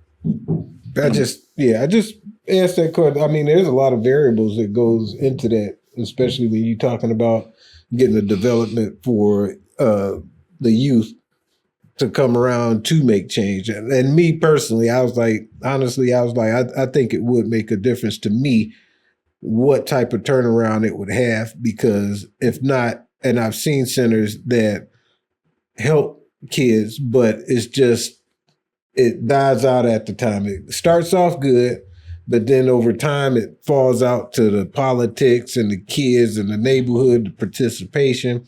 Like I said, there's a lot of variables that goes with that, but you can see like the decline in it to the point where there is no more. As a matter of fact, it's funny that you bring up Inglewood, because they got a center over there now. I don't know if it's still open, but they used to have a center on 65th and I want to say like, I wasn't Bishop. I can't think of the cross street name, but it's a cultural center over there. And I remember when they were getting ready to sell it, if they had knocked it down already, but I remember walking through and they had like all the shops set up. They had where, you know, the kids finger painting and all this. You walked into a different part of it. They had a sewing room. They had a stage. They had all this stuff that probably was fantastic in its prime. But it's like, okay, now y'all selling the building. So where did all that go? Right in the heart of Inglewood. Funding. Yeah, well, yeah. I'm pretty sure that had something to do with it too, but it's just the... But what about all the ones that's non-for-profit? Like a lot of those, you know... That's still funding. It's like, all at the end of the day, all that shit comes down to funding. That's why I was saying to me, in my head, it would take the Black millionaires and billionaires to go ahead and be like, you know what, fuck it. It's time to start doing this shit ourselves. It's like, we've been preaching about these politics and shit. I don't see it happening, I just said, because I thought the first thing I thought it was Oprah, and I was like, shit, Oprah been in Chicago, like that's where she got her start. Yeah, so I'm like, that's what it's going to take in Africa, for the shit to actually... 90s Oprah or this Oprah? Oh, hey, I think the Oprah was the same Oprah. We just finding out about it. Yeah, but I'm like, that's where the shit, the best, I would say the best chance of success would come from motherfuckers who have the money to do it and who have the money to invest, you know, $2 or $3 million into a project, you know, every year, and don't have to sit there and be lobbying to some politicians and trying to get motherfuckers to fund some shit. It's like, no, I don't need your funding. Like, we'll take the, the government grants because there's going to be grants and shit that come along with it, for doing those types of things. But it's like, it's going to take the motherfuckers who don't need those grants to keep the doors open. It's like, they may not be able to expand and build like 100, 200 kid program. But it's like, if you take in 30 kids a month and, 20 kids a month and get them in this program and teach them some shit, and just like, hey, in 10 years, they'll be old enough to figure out what they want to do, with the rest of their life. Especially you start them off at, like you say, at 8 or 9. I would say younger than that. Yeah, but you had to catch them like at 5. Yeah, I'm like, you start them off at 5 by the time, and they in this program for 5 years. 10 years. 10 years. Yeah, man, but like, you know what'll make it a whole lot easier to get some of these programs running up? If we had some of that quality Learning Center money. Hell yeah. Gotta put that out there. Somewhat. The Quality Learning Center. Yeah. What's that? That's where you lyric. What? You heard about the lyric? Somalians getting all that free money, and you really don't know. No. What? Oh, come on.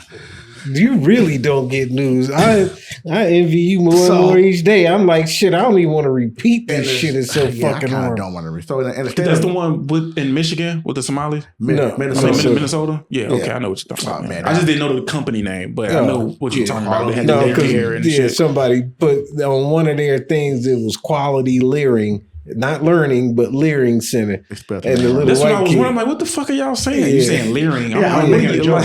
Yeah. That's why. That's what it said. It said it on the door. And the dude that busted him out was sitting there staring at it. Was like, wait a second. That fucking says Leering. And he been roasting them every since. What is the name? They even passed a law in the state to where he can no longer expose. In California. That shit is so stupid. That shit does. It's not just him. It's anybody. Yeah, that shit is diabolical. You cannot, in California, if you see something fraudulent, you cannot report it or your ass might go to jail. How is that? How awesome is that? It's that dude. I'm sitting here watching this dude that I know for a fact ain't got 30 kids running in his door day in and day out. He ripping the taxpayers off. The taxpayers are paying this dude millions of dollars a year to sit and scam. I ain't a player hater. I'm going to be honest with you. I learned how to drop that a long time ago. And I'm not a snitch. If I see dude doing it, I'll probably be sipping my cup of coffee like, man, dude getting paid. But the second he do get busted, I'm not feeling sorry for him. Because I was like, man, dude got a $2.4 million rip. And y'all let that shit slide. And I can't report it. Because if I go tell the government that this dude might be on some bullshit, you coming to lock me up? What? That's crazy. What was the details behind?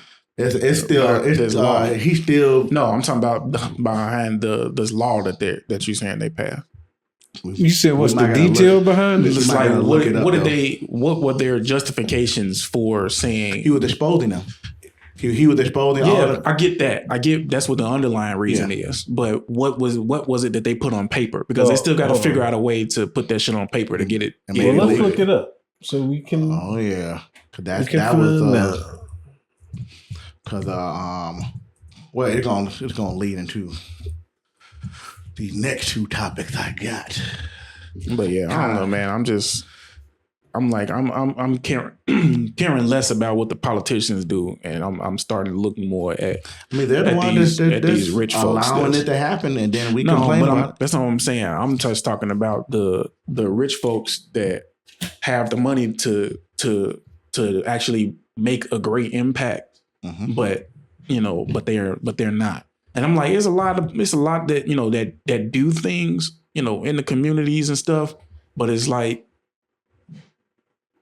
I don't know, man. I feel like as many fucking millionaires and billionaires as we have, it's like we should not be that stuff is what should be making headline news, and that's the shit that should be being talked about, all over social media. It's like, oh, Oprah just opened up a new grocery store. LeBron James just started up a new school or whatever, and which he is doing, but it's just like those are the things that should be happening and talked about and pushed out into the media, as opposed to shit like this Carmelo Anthony stuff. Because I'm fucking tired of talking about it. I'm tired of hearing about it and seeing it, and it's just like, Yeah, it's fucking everywhere, and it's just causing more and more of a divide, which, you know, you were saying is like it could be a good thing as far as, you know, the motherfucker black people with some sense being able to publicly separate themselves from the motherfuckers who don't. And it's like, I no longer want to call them names. I'm just going to leave it at those who don't have a 4th grade education. So you can make up whatever name that you want. I'm going to do it for you. Well, feel free, but make sure you do it in my voice so I can feel it and be like, yeah, I will say that. Some people lose sight of this is America. This is the shit that we do. Whenever it's calm and quiet for like 6 months, we get a school shooting. Whenever it's calm and quiet for a year, we get some corrupt shit that comes out. And whenever you niggas get out of line, they make a new slave movie. And then they always keep you in the same place. This is America. Y'all ever see that fucking music video? A Child and Gambino, This is America. Oh, yeah. That's perfect fucking example. We be quiet, we be singing in the background, and then the shooting happens. It's like the motherfucking world is playing chess on us. It doesn't make any fucking sense. Like we always anticipating something, and then when we not thinking about it, it be like, bam. Did y'all see the fucking? Was that you that sent me that? Was an airplane flew into a building somewhere? Yeah, I forgot. Oh, it was overseas, Middle East, like Japan or something. And now people speculating that, like, why ain't the building burning? If it's by the same principles? No, it was a little 2-seater plane. You know, it was a little bitty ass plane. Jet fuel. Don't get me started on that shit. I wanted to. I could kind of piggyback off of what the convention center, well, not convention centers, but the center for these schools, because I was having a conversation with a buddy at my job. He is of the LGBTQ plus. So I wanted to get you guys take on this conversation we was having. Well, not a conversation, but more of a talking point. But he was going into the fact that he kind of feels like the LGBTQ plus, or he got lumped into the umbrella of the LGBTQ plus because he's gay, and he feels like some of his ideas or what he thinks doesn't align with some of the issues of the trans community that's going on and the stuff that they're going through, but he doesn't come out and voice his opinion against some of the issues that goes on in the trans community, the queer community, and the plus community, because he got lumped in it all under one umbrella. But he doesn't speak out against it because he benefits from being under the LGBTQ plus umbrella, whether if that's job placement or any of the things that's affect him through DEI.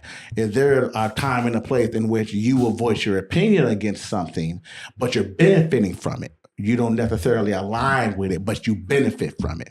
Have any of you guys ever been in a kind of a situation like that?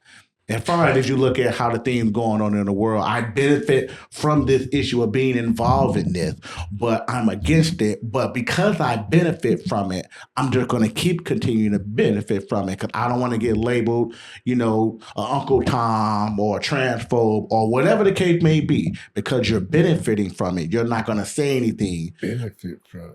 I'm trying to. Yeah, like food stamps.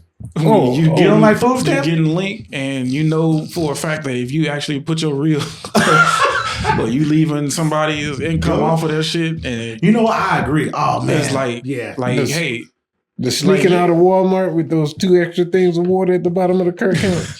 No.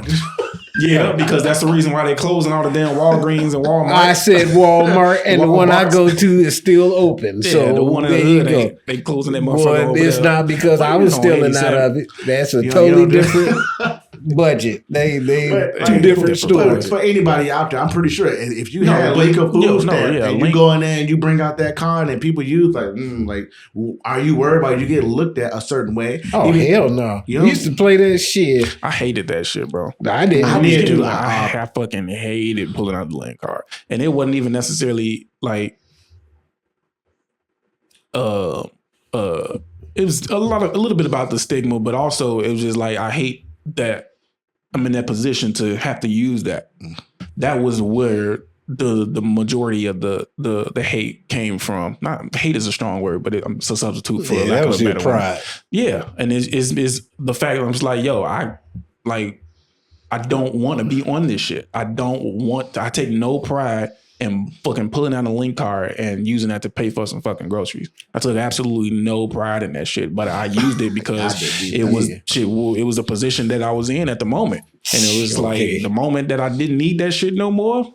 Yeah. Well, I mean, I guess fucking good. I'm like, know thyself. And I get fucking not too long ago, for Ari's birthday, it was like I took her to our Walmart. She wanted a seafood boil.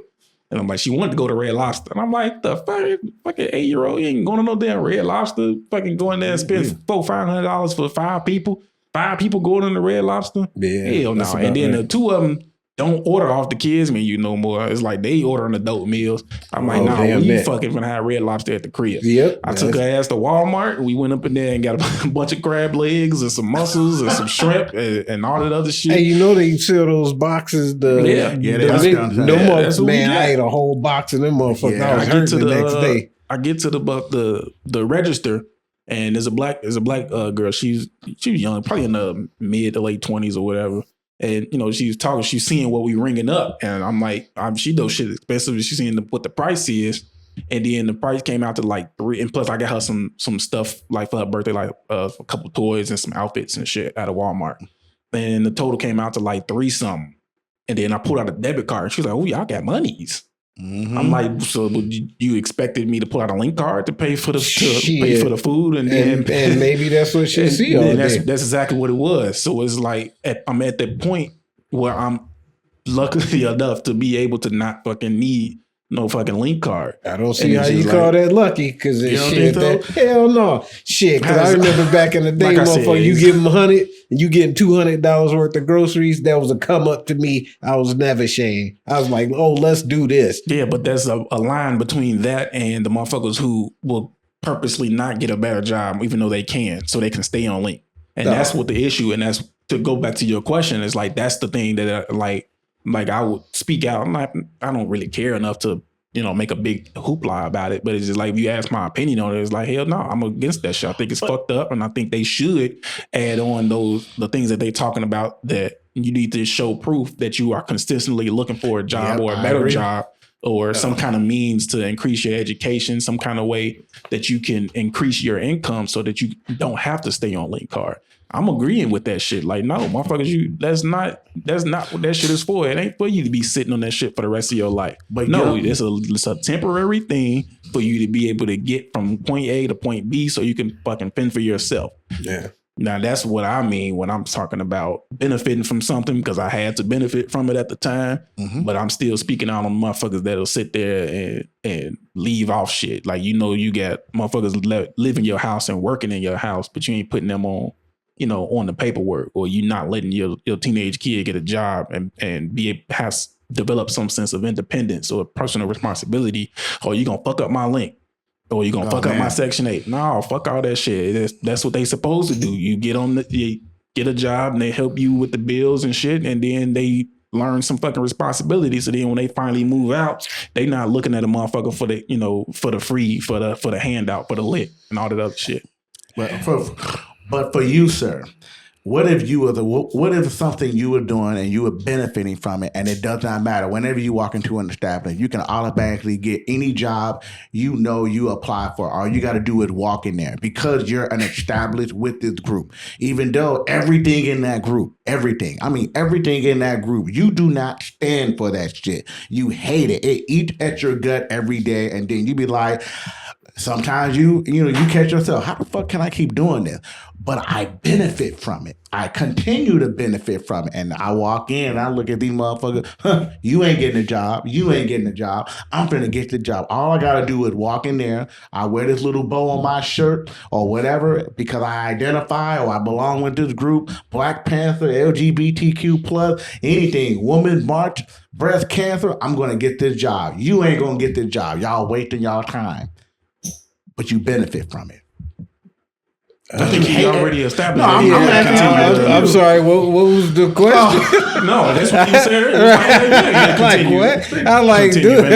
I know for a fact that I benefited from affirmative action because that was in the 90s, and when I started doing what I was doing, it was in the technical field. And I'm not to say that I was stupid. I was like, no, I knew my stuff. Mm-hmm. And when I went in and applied, they would sit there and they would give you tests. They would ask you questions. They would see how you would get along with the management team. And if you were, likable, it's like you pretty much had to pass the test. But I remember vividly, there have been plenty of times because I worked for a contracting firm, and when I would go meet my reps, I would go in there like, "Yo, Matt, what's up?" Blah blah blah. Everybody laughing and chilling, but everybody in there was white. It was like me. It was 2 black women, and I remember seeing another black dude whenever I went into this office.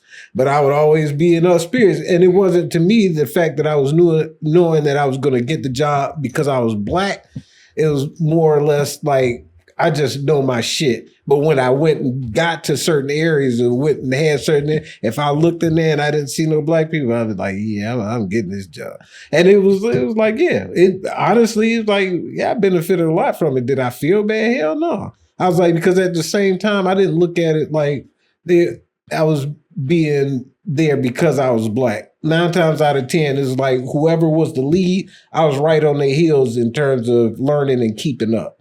So you feel like you actually deserve to be in there, but because of the DEI, they actually took the time to acknowledge and see that the fact that you were qualified to be in there. Well, I won't call it a DEI. Not even that. What you're saying is correct. Without the label, that's what I'm saying. So that's what you're saying is correct. Was supposed to be for right. The DEI it was shit. The intent, but again, it's like when I got there, I knew the stuff. I knew the material. Yeah, and absolutely. Like, you knew the shit. So you one of the people who I would say DEI was in the at that time was affirmative action was supposed to be benefiting.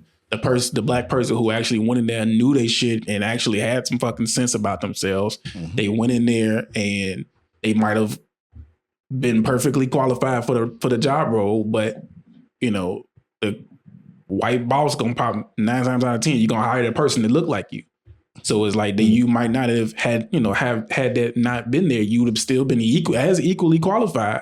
But the white dude that was maybe at the same level or maybe just a couple notches above you, maybe 1 notch above you, they would have probably got that job had it not been for that.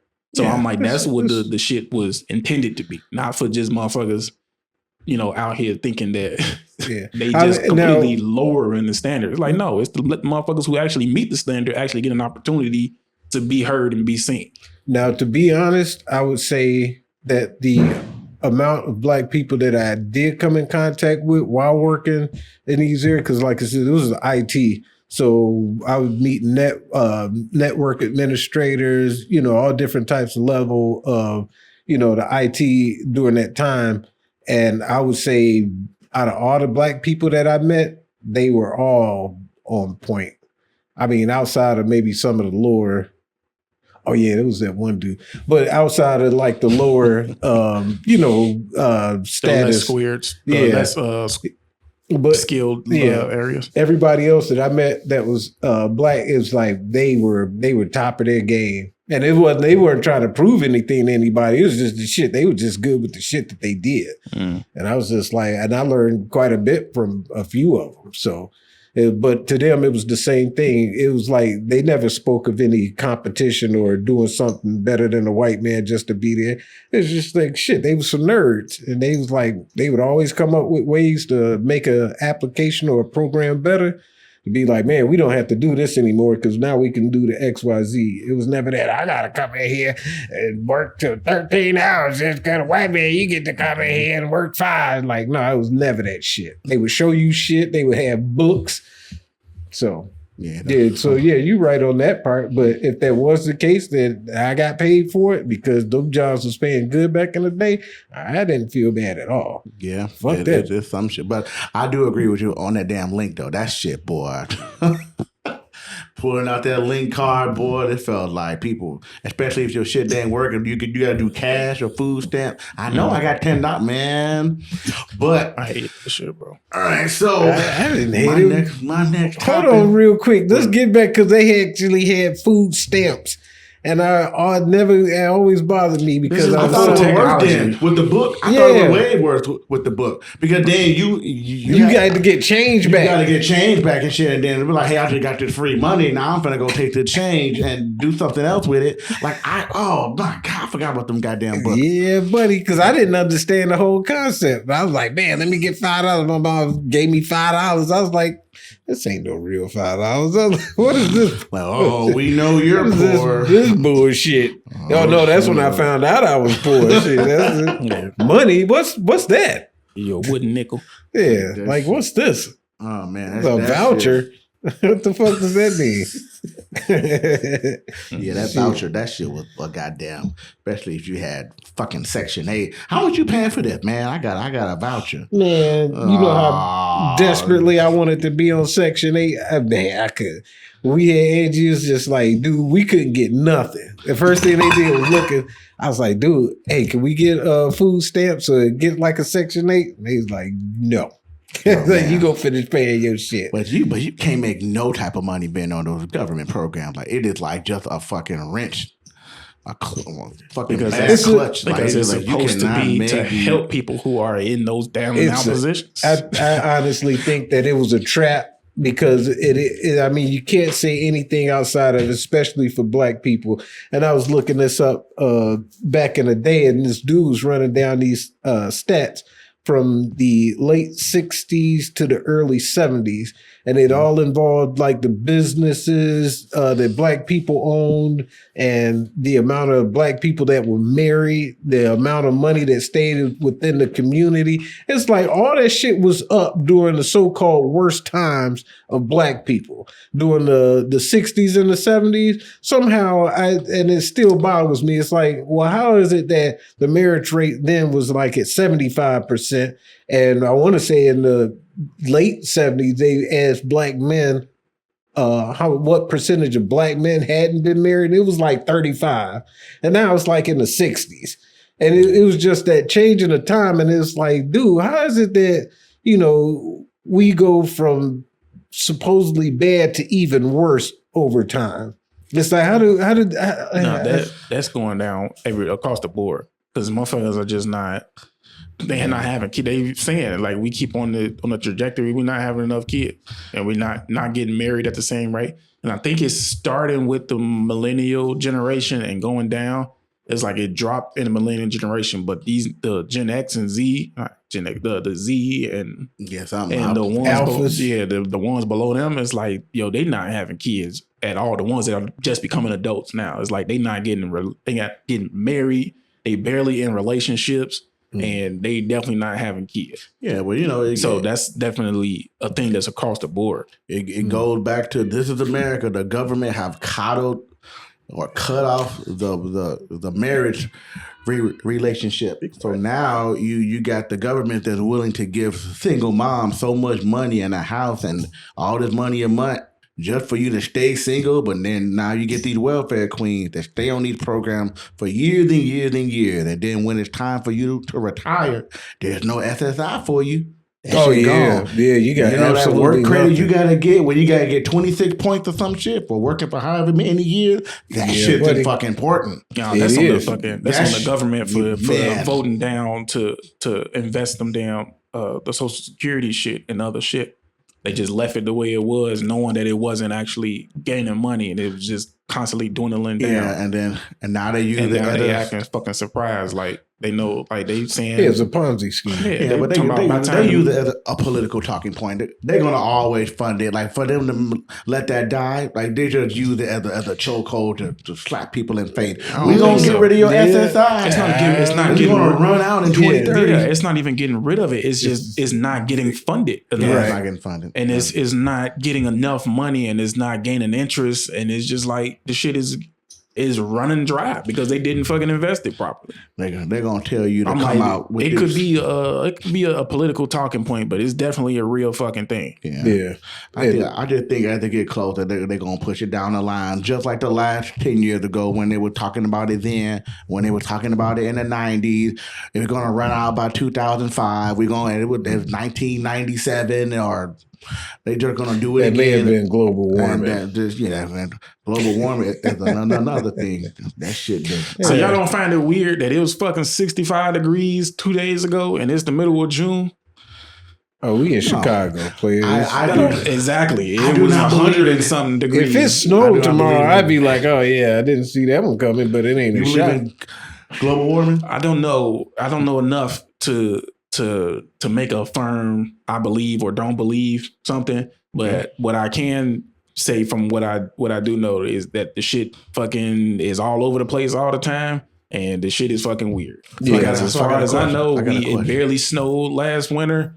Barely. I think we had like maybe a week or 2 weeks with actual snow on the ground, and then now it's fucking June 28th, and it's 74 degrees outside. That shit is weird. I got a question. It ain't gonna be next week. As long as you've been living, as far as global warming, think right now, since you were a kid until now, have winter always came, have fall always came, have summer always came, have spring always changed. Besides these global events like goddamn earthquakes and tornadoes, have they always have came relatively on time? Whether if they was a little bit late, a little bit behind, it was a little bit more warmer. Answer the question, yeah. So where's the global warming? Yeah. No, my point is that it's not doing it now. Oh, it's not doing that? No, it's like how much snow did we get last winter?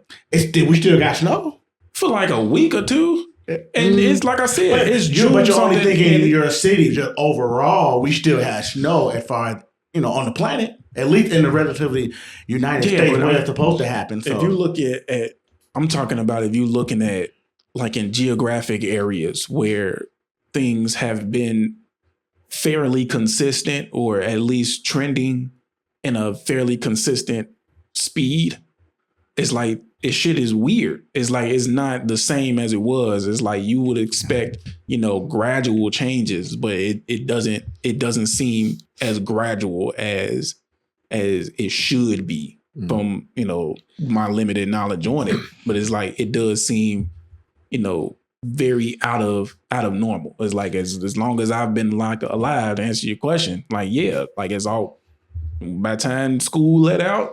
Like around the end of May and early June, it's like, okay, it's hot. It's summertime. It's like you put the pants in the long sleeves, you fold them bitches up and put them in the back of the closet. And then as soon as maybe October, the middle of October, it's like, all right, now you put the shorts in the short sleeves, fold them up, put them in the closet.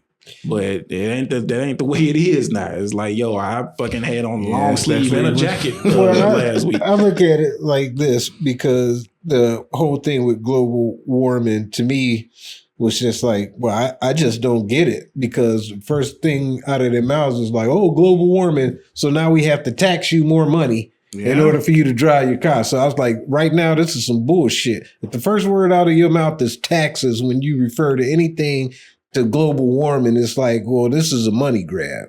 My second thing was the fact that how long has this planet been here? It's been here millions of years, and it's gone through all types of different zones and ice ages and all types of shit, but it's still here. Humans are making a big deal about it because we're on here and we're noticing it now. Well, and we are causing a lot of the shit. Like, we think about the whole shit we had with the ozone and just the amount. It just came and gone. But because they started changing laws and started getting those like them aerosols and all the other shit that they were putting into the ozone. It's like they starting to heal, to fix it back up. But it's like, the Earth has been here for billions of years and it's gone through, its changes. It's going to continue going through changes. But I don't think we can just ignore or just say that the shit that we are fucking up and pumping into the atmosphere has zero effect on the Well, no, planet. I'm not saying zero, but effect, as far right. as being able to change the weather. This is what I mean. Like it's a climate. It's not necessarily weather. Weather is just but like this is what I mean. day-to-day. I mean, there are certain exceptions that happen in certain states or wherever the part of the world. But have you ever seen 105-degree weather in December? That's what I mean. That's what I think climate change. We see those dramatic shifts. June, there's snow on the ground. But yeah, that's what they're saying. Like that's I don't know if that's I feel like that's a like a red herring type of argument. I would assume like shit is actually but that's a super extreme example of something that's a lot more complicated and a lot more subtle. It's like it doesn't have to be, you know. You don't think so? Like, no, it's just like saying like, oh, somebody's stealing money from me. Like how much is missing? Oh, $10. No, you don't think anybody stealing from you. If you said $20,000, like $2,000, then I could see if you know somebody stealing from like no, they stealing $20 at a time. But the month of June, if we had 7 days straight of 2 feet snow on the ground, it would not change your perspective. Like, God damn, is this global warming? And but I'm saying that's an extreme example that's extremely unlikely to happen. But that's how they put it. They like I've never heard. You ever watched that Al Gore movie? We should all be dead by now. That Al Gore Inconvenient Truth. Well, I mean, that's with any fucking thing. You make claims in the moment with but that's not what they enough based off a lot of these claims off of. They based off it because Al Gore is all of a sudden a scientist. It's like, no, nigga was a vice president. He probably just funded some shit. Then. Yeah, I'm pretty sure they gave him some money for it. But what happened after that launched all of this green energy shit. And then if you go back and start looking at the programs that they instituted, even under Obama, that these companies are out there making $500 million producing absolutely nothing. Then come to find out later that the wind farms and these solar panels, and for those solar panel people that have them on top of their roofs and they at their homes, I just ran into it and had a very interesting conversation with a dude that does that. Go take a look at your percentage your annual percentage on the amount of energy that you're actually paying for through those solar, the programs and everything. It's nothing but a con.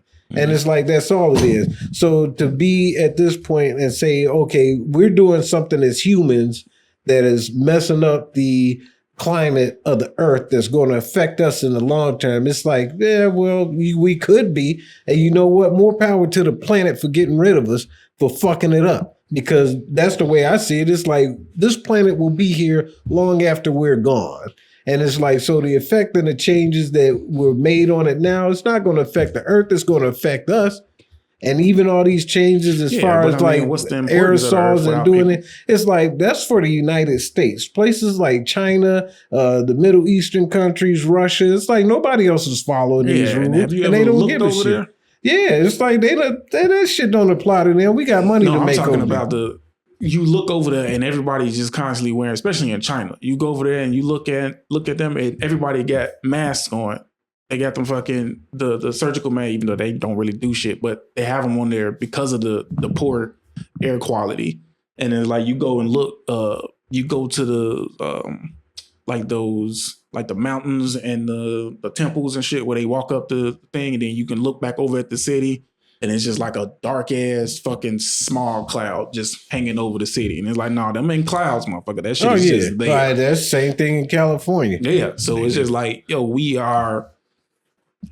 it's like I find myself just doing the devil's advocate shit. It's like y'all make an argument and I fucking feel I agree. I mean, in some way, but it's like, I'm definitely not saying like we are at the point, like you saying, that people are making them claims like, yo, we're going to be having Christmas in July in 20 years or 50 years. It's like, I doubt it. But at the same time, you know, we are definitely pumping shit into the atmosphere that would not be pumped into the atmosphere naturally if we weren't here. Well, actually, and it's funny that you said that, because they were reading off the levels of the different gases that are being pushed out into the atmosphere now, as far as like the the gases. They were sitting there questioning on the level of, man, I've got it right on my brain. This carbon dioxide. Thank you. And they actually found that in the years prior, there was a higher level and everything seemed to maintain and just work just fine. Yeah, and that's because there are die-off periods. You have the when the climate turns, and when it gets colder, the plants start dying, and then when decaying matter releases carbon dioxide into the air, and then that changes that changes the climate, and it shifts to a certain way. It's like a pendulum. It's like it goes back and forth, and it's just like they're saying at this moment in time, this is not like we are pushing the pendulum in the different direction or slowing it down or something like that.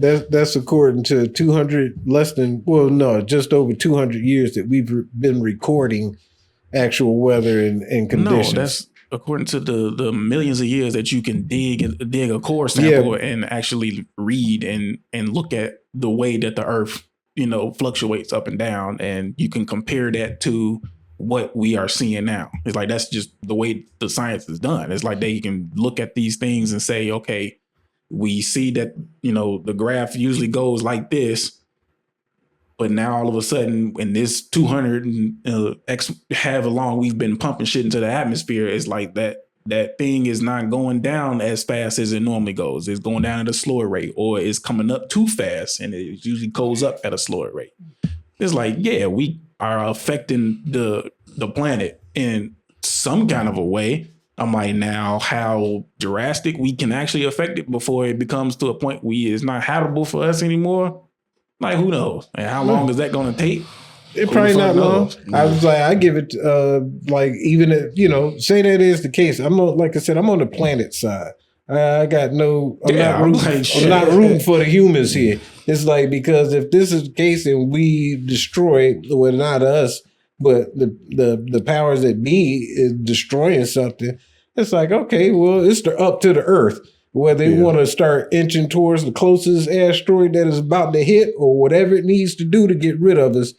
Like I said, I'm a huge fan and believe in what Agent Smith told Morpheus. Like, we're a virus. Humans are a straight up virus. I was like, name me one thing that a human created that benefits this planet. And I'm not talking about the fact that humans had to create something to clean up some shit that they made. I'm talking about name anything that you can possibly think of that humans made that actually benefit this planet. Yeah, I'm not educated in that except in that area. It was because we are a virus. Humans move from one area and destroy and multiply and keep on doing this shit. And if for whatever reason this earth is heated up or is super cool because of something that we did, like I said, more power to the earth. I'm like, I don't think we deserve to be here anyway. We just fuck shit up. So yeah, and I think it was they don't fuck it up for the animals too. A study I saw where they were saying some of our levels of chemicals in our water today, if a person from the 90s were to drink it, they will fucking die. Yeah. So, but last topic. I mean, the motherfuckers was drinking fucking Dysteria and the shit we got in our shit today. No, we give it a not in Detroit. Don't take your ass to Michigan. The shit, they got the thing. They say what was the life expectancy 10,000 years ago or 20,000 years ago? Life expectancy was like 20 years old. And then you had saber-tooth tigers and shit. You had a lot to run from. To 19 or 1800 or 1700 or something, the life expectancy only went up to like 35. And then 500 years later, it was only up to like 45 or something like that. And now the life expectancy is like fucking damn near 100. This is like, but it's like all them people back then was eating organic. Yeah. And it's like they was all eating organic, natural produce, 100% homegrown and home fed, fed. Shit. Like they ain't had no pesticides and no chemicals and no GMOs and none of that shit. They motherfuckers was still dying at 25 years old. A lot of these drugs either that keep your ass up and moving. Yeah, that's the only thing that kept us alive is science. All right, so I was watching your boy Umar Johnson again. Oh, this dumbass nigga. And he made the claim that, I'm not sure if you guys saw the video, he made the claim that all white people are racist, but not all white people are bigot. from white people that are all racist here, he was making a claim that because they Did he say that? He said that all white people are racist, and there are some white people that are bigot. Bigot wants to see the destruction and demise of black people, but by default, all white people are racist because they don't do anything to reduce the white privilege that they have in their life. They just benefit from it as it continues to go. And look at the video. Put it on. Go, I don't even want. I'm not doing it. I'm not doing even it. worth it. Yeah, because that dude. I'm about to double check, but I think I think he's misusing those. He misuses those words. everything that he says because he sat up here and talking about dude fell on a knife. Like, I saw that video. What the fuck are y'all? Why are y'all listening to this? And you know what? This goes back to why black people never get shit done. By listening to dumbass motherfuckers like this. I'm sorry, that shit pisses me off when you are deliberately misguiding people based off of straight up stupidity. They done told us this whole time with the Carmelo Anthony tape that there's a 4K video and dude got jumped. And then over that too, I hate to keep sidetracking, but everybody that sits up here and talking about dude was 200 pounds and he got up in his face. Y'all are some punk bitches for real, because I'm from that generation where we fought it out. We don't care how big you were. I'm small. Everybody I fought was bigger than me. I was like, there was never a fair fight, but I ain't never picked up a knife and try to juke nobody for it. I was like, and when we was on the South Side, it was like, dude, you'd be surprised if you knew anybody who didn't get jumped. Like, oh, motherfucking GD just got me like, oh, yeah, well, it's Wednesday. That shit happens. And everybody made an excuse for this kid for being in a white neighborhood in Frisco or wherever the hell that they were at with no game banging, no graffiti, none of that. And you scared of the white boy. You play football. What are you scared of? But the white boy stepped up to it. He had to defend himself. Back in the day, that would have been considered a challenge. Go get your brother. You got a twin brother? Go get him too. Because we about to duke it out. And that was the extent of it. You afraid to get smacked? Your ego won't allow you to get smacked? I got my ass whooped quite a few times. And I was like, the people that probably did it either locked up or dead right now. I could really care less. But it didn't affect me in terms of like living the rest of my life.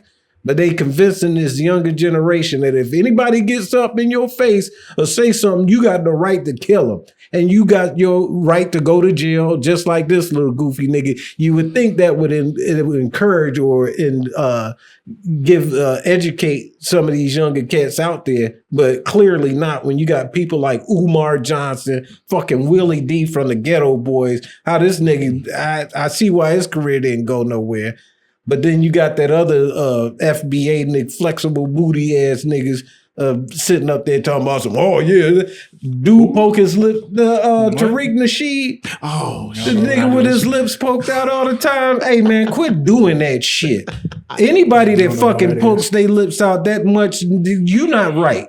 And every video thing that I see, he got his lips poked out. And then I listen to him to give dude a chance, and he want to instantly spin some shit. And it's like, dude, you're not fucking honest.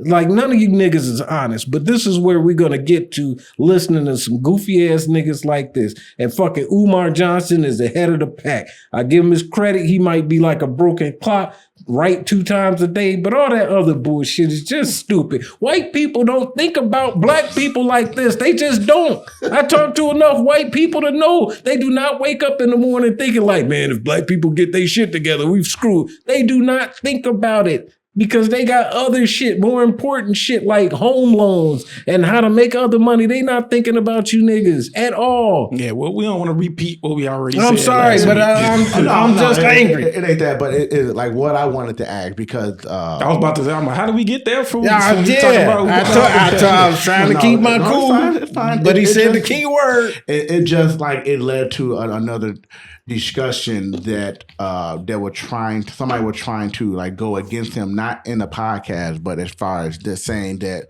well, black people have black privileges, but then a lot of black people could not figure out what those are. Do you think that black people, and you know, I don't want to just sit here and say black people can walk and do stuff without nobody else saying anything to them. What do you mean? Like, can I go down the street and be loud as fuck or do some shit like Chud the Builder? If I was Chud the Builder and I was black and I would just antagonize the motherfucker, wouldn't somebody necessarily, could I get as far as Chud Builder or could I get further? I think if Chud the Builder was black, he would have got further. You don't think so? No. You don't think so? No. I don't know. I think he would have got. I think if he would have got something happen to him a long time ago. If I got to be more blunt, do you think? No, I hear what you said. I think he would. I think something would have happened to him if Judge the Bill was black. So no, I didn't answer your question. No, if Judge the Bill was black, I think something would have happened to him a long time ago. I'm gonna say. No, I'm gonna say no. I don't think anything would happen to Chud the Builder if he was a black dude. Like walking around Chicago talking about white people? Yes. Oh, hell no. Not in Chicago. Nigga, you see that shit on the train. Yeah. You walk down State Street. They go up to the right. They do that, but niggas do that shit to the right motherfucker. The right white person. They try to find a nerdy white dude in the suit and was like, no. Go run up on the motherfucker. Go run up on a motherfucker from the back of the yards or something, talking crazy. It's like them motherfuckers pull up on your ass too, just like a black dude would. Nah, I don't know about that one. And I'll tell you why that you wouldn't see it, because anybody from the back of the yards area, number one, if you catch any white people over there, those people got property over there, and they not about to lose it for shooting a black person. I guarantee you that, and they won't even stoop to that level. And I know for a fact that I've been in situations where niggas just having a field day. Like, dude, you can go on the weekend and just walk down Chicago or go out by Navy Pier on the weekend when them little numbskulls are acting crazy. They talking all types of shit. Don't nothing happen to them. And I've been in plenty of situations where the old drunk dude, whether he was drunk or not, but he running off at the mouth and he's sitting there, all of people trying to avoid him. People ain't trying to be in confrontation with them. No, I'm saying that you got the right type of motherfucking white people. Just like, I feel like there's this thing where black people assume, black people, when I say this, I'm not talking about all black people. I'm just saying this is like the select few motherfuckers that don't have no goddamn sense. Like those type of black folk, they assume white people are intimidated by black people. They assume that, because I'm black, that this white dude is not gonna speak up against me or not gonna check me, because they assume that I'm violent. They think they assume that there's a level of fear there. And so when they do that to the right ones. And they do that to the motherfuckers who look square, or they look like they're not a violent person or whatever. But just like we got black folks that got fucking sense, you got white folks that don't got no sense. You got white folks that grew up in them neighborhoods where it's like you look, what's that fucking show about from Chicago, Scandal? No, not Scandal. Shameless. It's like the motherfuckers in them neighborhood, them ghetto ass white folks. You let the motherfucker go over there talking shit. No, they finna jump your ass. Go to them Irish neighborhoods or them fucking the Irish neighborhoods. It's like them white dudes don't be playing with your ass about no crazy shit. Irish wouldn't consider themselves white. So yeah, but they white. Irish are like, hey, we about as bad as you niggas. So it's like we ain't really you white. Go up. It's like the right motherfuckers. Like you go up to the right motherfucker, something will happen. Something will happen to you. That's in any case. But I mean, if we talking about Chud Bill, I would highly recommend not going to Kentucky. Talking no shit like that, or some spots in Virginia. That's what I'm saying. No. But I'm saying, like here in Chicago, you can do that shit all day. I'm like, I don't know where Chud the Builder was from. Yeah, that's what I'm saying. I don't know exactly what neighborhoods that he was going in and doing that shit. But I'm pretty sure he wasn't going to the hood or to the projects and doing that shit. I'm pretty sure he was in regular fucking mixed, like regular populated areas and shit, doing that shit, and just ran across a black person that was in the area and doing that bullshit. He ain't going to the hood and doing that shit. But I'm saying, if he was black and doing that same shit, I'm pretty sure something would have happened to him. And the motherfucker that decided to do something to him, the white dude that decided to do something to him, they probably would have let his ass go. I still think if for the black person, he gonna get way further. He gonna do. He gonna be like. Yeah, I mean, I don't think. Goddamn. No, okay. I won't say he would have got a long time ago, but I would have think around the same time frame he would have got something would have happened to him, and then it would have been a whole big thing, and then the motherfucker would have got let off, and then motherfuckers would have got out and started out rioting and shit. Like the video of the guy on the train here in the city. He was just walking up to people and doing this shit on the train. And just doing that shit to people, like how far, like what, like no, immediately a motherfucker should knock you out. But because you got all the white people on the train, and you be like you get the wrong one or the right one, the right square white guy, he ain't gonna do nothing. He gonna get scared. He gonna sit there. Chud the Builder wouldn't have did that shit in the theater of Chicago on our train. Not from 35th to the 95th. Shit. They'd have flipped that damn train over. Shit, you wouldn't have made it to 47th. That's the next stop. Man. You would have been straight at 35th. They do that shit with them stupid ass kids that's doing them pranks that they actually do go to the hood and they walk up, stand next to a group of black dudes like, what's up? Oh, that dumb what's shit. Up? And doing that shit or saying, they just saying words that'll trigger a gang member. Yeah, that will trigger like an ignorant motherfucker. Like you walk up to my and be like, what's wrong with you? Or you got a problem? Or something like that. Ask a motherfucker, just random black dudes. Just walk up like, you got a problem? And then they're like, oh no, it's a prank, it's a prank. It was like, no, that motherfucker got you choked up already. You upside down, got your motherfucker chains getting shooken out, and you hollering about it's a prank, it's a prank. Like, no, stop doing that shit. Stop fucking with people. Leave motherfuckers alone. Everybody. White motherfucker, white kids, black kids, leave people alone. Just go about your business. But they getting paid for it now. All right, you guys buying Grand Theft Auto? Oh, hell yeah. You buying that shit?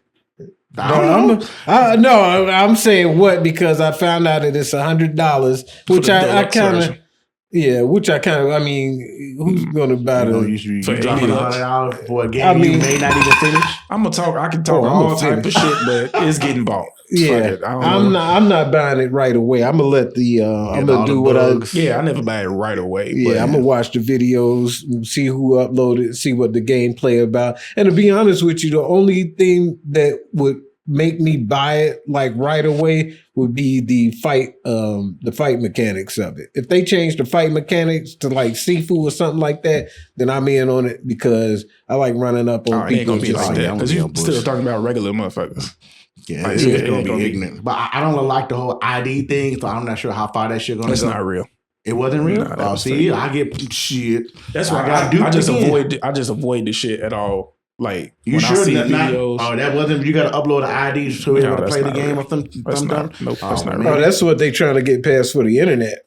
No, but they were just talking about they was doing that for GTA, and that was incorrect.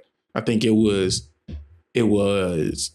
some code that they found in there for possible online or something like that. Yeah, I think. But is there something about you're going to be able to actually make money? So they got to be able to. I don't know nothing about that. Like I said, I be avoiding shit, but I did come across that, and then right afterwards, I saw that they said that was not real. Somebody trying to get us not to play the game. So well, I mean, they're just fishing for shit and trying to be the first person to talk about some shit. So if it's going to be downloaded, that means it's going to be available for PC right off the bat. No. What? No, it's been developed as a console game. Yeah, because they know. You're gonna fucking mod it. You're gonna mod it through all the most ignorant shit. That takes time. It does. Yeah, but they figure it out so fast with all these games. You ain't never seen Thomas the Tank Chicken and Resident Evil. But no, they he said Thomas the Tank. Yeah, but they always have they do a console release and then I think the following year they do the PC release because they develop it for consoles and then they do the port for PCs and shit. I guess. I mean, you only had 13 years. I just thought that you would have it ready by now. But yeah, I probably won't buy it then because I'm not. How much is a console? Like $4 or something. Shit. Yeah, like $4. But some people like it. Well, will it look better on a PS5 or the PS5 enhanced or all that other crap? What the frame weight? I'm like, I don't care about none of that. Give me the game. Start me off with $1,000 so I can go straight to the strip club so I can see how good you did. Go see them AI titties in the strip club. They have improved. Yeah. Press the square and shit. Yeah. Now you have $0. Yeah, I'm gonna go ahead. I'm gonna get it. I'm gonna go ahead and buy a Xbox. Yeah, yes, yeah. Because then you got to get Xbox Live, and they went up on the price of that, didn't they? No, you got to get Xbox Live. It's not gonna be online until a couple years later. They're not doing all that online stuff where you go on there and talk like they this it. Like this gonna be the big one. But only reason I'm gonna do that is because there's other games that are coming out that I want to get. They just announced Fable. That's coming out in February next year. I heard about Dead Space 4, Wolverine. I gotta get Final Fantasy. I gotta get all of them. A whole bunch of games that's coming out after that I'm gonna want to play, but I'm not gonna want to keep sinking that much money into my PC. So I'm like, I just bought a graphics card like last year. Which one you buy? The 3050, which is fucking already outdated. Yeah, but it's just like Radon and all them. Yeah, I'm like, shit. I just bought a graphics card, and next thing I'm gonna have to do is I'm gonna have to upgrade my CPU and possibly my motherboard, which that's probably like another $200. But I'm like, if I do that, I'm like, that's only gonna last for a couple years. But at least if you get a console, then you know that the games are being developed to suit that console. You don't have to keep updating your PC. But I'm like, shit, I got such a fucking long ass backlogs of games that I caught on sale and never even played. Oh, wow. Man, I got like at least 40 games on there. Holy shit. And they AAA games that I caught on sale for like $20 or $10 or something. Yeah, I don't like how they say, hey, we no longer going to have the game on the platform, so now you lose it too. I'm like, nah. They suing them for that shit. Yeah, y'all got to stop that shit. Sony, Xbox, if I buy my game online, I should be able to own that shit. Yeah, take that shit off your store, but as soon as I get rid of it, that's some bullshit. They're passing a law that like if you create a game that requires, especially them online, them permanently online games, is if you have a game like that, like you have to either commit to maintaining the server indefinitely, or at least allowing other people to create servers so the game can continue to go on. Yeah. But yeah, so I'm definitely gonna get it, but it ain't gonna be right away. I might wait till the motherfucking tax returns hit. God diggity dog. Tomorrow will feel like 105 degrees. So there go your global warming. Y'all enjoy it. It will feel like it because it's probably because it's been raining, it's humid and shit outside. Oh man, this is gonna suck. All right, y'all. We're gonna call it at that. Yep, latest. You got a quote, something in there? Do I got an ending quote?